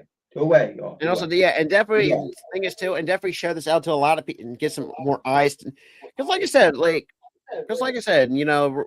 try back to the mental, but let's get back to the mental health thing because I kind of cut you off because that was kind of a dick move. I'm sorry. Back to the mental health thing. If y'all need somebody to talk to, please do. There's been a lot of like NFL deaths via suicide this year alone, and reporting that it hurts us because we felt like that before. Oh, absolutely. And we want to urge you, sports fans and wrestling fans, that if you need to talk to somebody, you can talk to us. You can talk to, and also you just reach out to somebody. Or shit. I love you. We respect you. We want you to be okay. Please talk to somebody. Oh, it definitely does. And that's the thing. And the thing is, too, Tim. I'm proof of that. I went to therapy. And here's the thing: we do. And the thing is, too, like anybody that's new here, like we do charity trains depending on the month. Because what we in February? Because what is March? I know March was what autism awareness. Hold on. March. Awareness Month, whatever the hell that is. It's That's Women's what History Month. So we never had a stream for that. I know we had a Spina Bifida Awareness Month because that's what I have. And we did a couple That's, suicide awareness ones too. Yeah, but Spina Bifida Awareness is around the same time as breast cancer. So we do 2 in 1 month. So all of our awareness month streams have been for like 1 month. It's like, and that's October. Yeah, because October is pretty The much suicide awareness month. I think we did a suicide awareness. And I think that's usually in September, if I'm not mistaken. That's in September. And we already did that. We already did that. Yeah, we did 2 of those actually. Now that I think about it. Yeah, we've done 2 of them. We also did 2 of the breast cancer and the. Oh right, yeah, we did. I forgot about that. Yeah, we did breast cancer and spina bifida awareness. I think we should do something for autism awareness. That's the disability that I have, so that's why I do it. And also we also do something for him because he has autism. So we do. Yeah, I know it doesn't really look like I have it, but yeah, I'm on the high functioning end of the spectrum. You're on like the lower end where it's like it's not. I'm on the high functioning end of the spectrum. A lot of people don't realize that. Facts, there, buddy. Facts. Oh, absolutely, 100%. People are dying way too young, man. They're dying way. Oh, too absolutely. Yeah, like I said, because but like I said, and it's like please take care of your mental health because I would say usually I know the holiday, and I know we're dragging this out. I think the two major shitty months, or the 2 major shitty holidays or they're actually 3 shitty holidays for mental health is Christmas, New Year's, and Valentine's Day. Those are the 3. Oh yeah. Because people feel alone, they don't feel like they're worth anything because, Ugh. Oh yeah, why are these couples hanging out on Christmas, or why are these couples hanging out on? So a lot of people are feeling alone because of that. Which you got to realize Christmas, New Year's, and Valentine's Day aren't necessarily about fucking. I had talked to therapy when my dad came in. Yeah, I understand why. I am so sorry. We are so sorry. Seriously. I've had loved ones that did that, and it is. Hey, look, I'll admit this too. I told Tyler this a few times. Like there was a few times growing up. Robin did it himself. Robin was did it a couple times. I was bullied. Because let's be real, I had to almost do it the old-fashioned way because I was bullied heavily because I was like, because I know it's like because nowadays you have 4 eyes is not like I said. If someone called me, I was like, nah. But as a child, we got to realize too. As a child, like it hits differently. Oh man. That does suck, man. It does. Incredibly sad and incredibly sympathetic. Losing a parent in general it's just terrible. Yeah, losing a parent in general doesn't matter what it's about. It is terrible. So we're very sorry to hear that from you, man. Absolutely. And yeah, I hate bullies too, man. I hate bullies too. I remember. I think I was bullied like 1 time on the fucking internet, and my whole entire fucking family just went off on the motherfucker. Oh yeah. Until they. And that's the reason why too that that's the reason why I had the rule. If you guys read like the channel bio itself, that's why I had the rules up there. Now here's the thing. I'm not because look, and we talked about this once before. It wasn't even on here. It wasn't even on here. It was on Facebook. Well, this was before you started streaming. Well, I know, but I'm just saying. But like when I took, there are some assholes out in the world.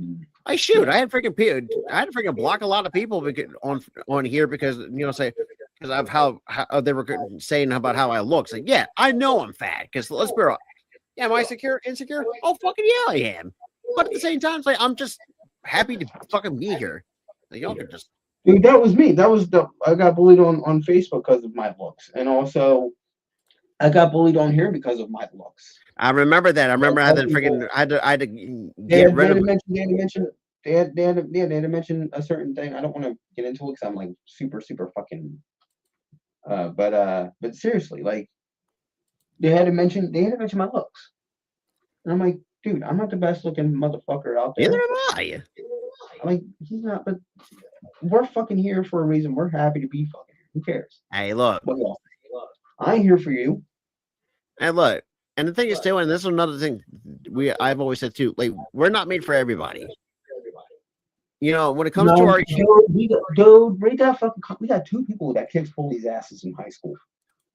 Are we garnering badasses on this channel, Rob? 2 people that freaking subscribe to us did that shit. and that is true. And at least we're living better lives than they. Yeah, that is absolutely fucking true. 100%.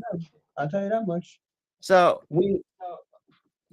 on a more positive note, before we get up, like I said, I know we're dragging this out for longer than I need to, or we need to. Sorry, we've been on here for 3 hours. We've been dragging. But overall, we'll be back in, and we'll be live tomorrow night for the Go Home Show at the Elimination Chamber. We'll be live for the Elimination Chamber itself. Yes. And Sunday could be up in the air. Probably we're not going to do anything unless Tyra wants to do something. But I don't know if there's anything good for Sunday. Well, I mean, I gotta see what kind of games are going to be, playing on Sunday. But that all being said, we appreciate all the new people that are coming in. I mean, NBC does like the Sunday night basketball. I don't know. Let's just hope they have a better fucking matchup it's not the goddamn Knicks. Oh my god! 2 fucking blowouts because of the fucking Knicks. Like, yeah, if anybody, yeah. I just said Sunday night fucking Knicks instead of basketball. Motherfucker. Are the Knicks really playing Sunday night? No, I said Sunday night. I typed Sunday night Knicks. Oh yeah, Tim, if you want to go back to how me and Tyler were fucking agitated. Oh yeah, go back to the one, because like I said, we have a playlist when it comes to our play-by-play streams.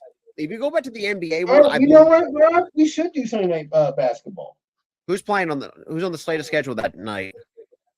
Sixers Celtics. Should we? I think it'd be close. Okay. I don't think it's that bad with it. But here's the thing, Bob. The Sixers are not bad where they're going to get blown the fuck out. Let's be honest. I hope you're right. Be that bad, Rob. They're not the fucking Knicks. Who else? Like who else? Is it just the Sixers or the Celtics? Who else is playing on Sunday night?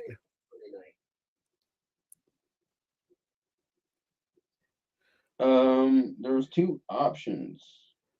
Or no. There's potential games coming up. I don't know if it's like ESPN or something was gonna be ESPN, but what you really want to do a different game? Well, let me say. Because we like the Sixers, but I don't think the Sixers are gonna be that bad where it's a fucking blowout. I mean, the way how they've been run, like I said, I haven't watched the Sixers game in a hot minute because even in their losses, they've had close losses. True. I mean, luckily they did win tonight, so that's a start. Okay. And also, there's history that's going to be probably made for this weekend. No, that is true. It's the one. Tyrese Maxey is slated to probably break Allen Iverson's record for threes. Well, he did tie AI's record tonight. Okay, so maybe it's going to be broken before then, but still. But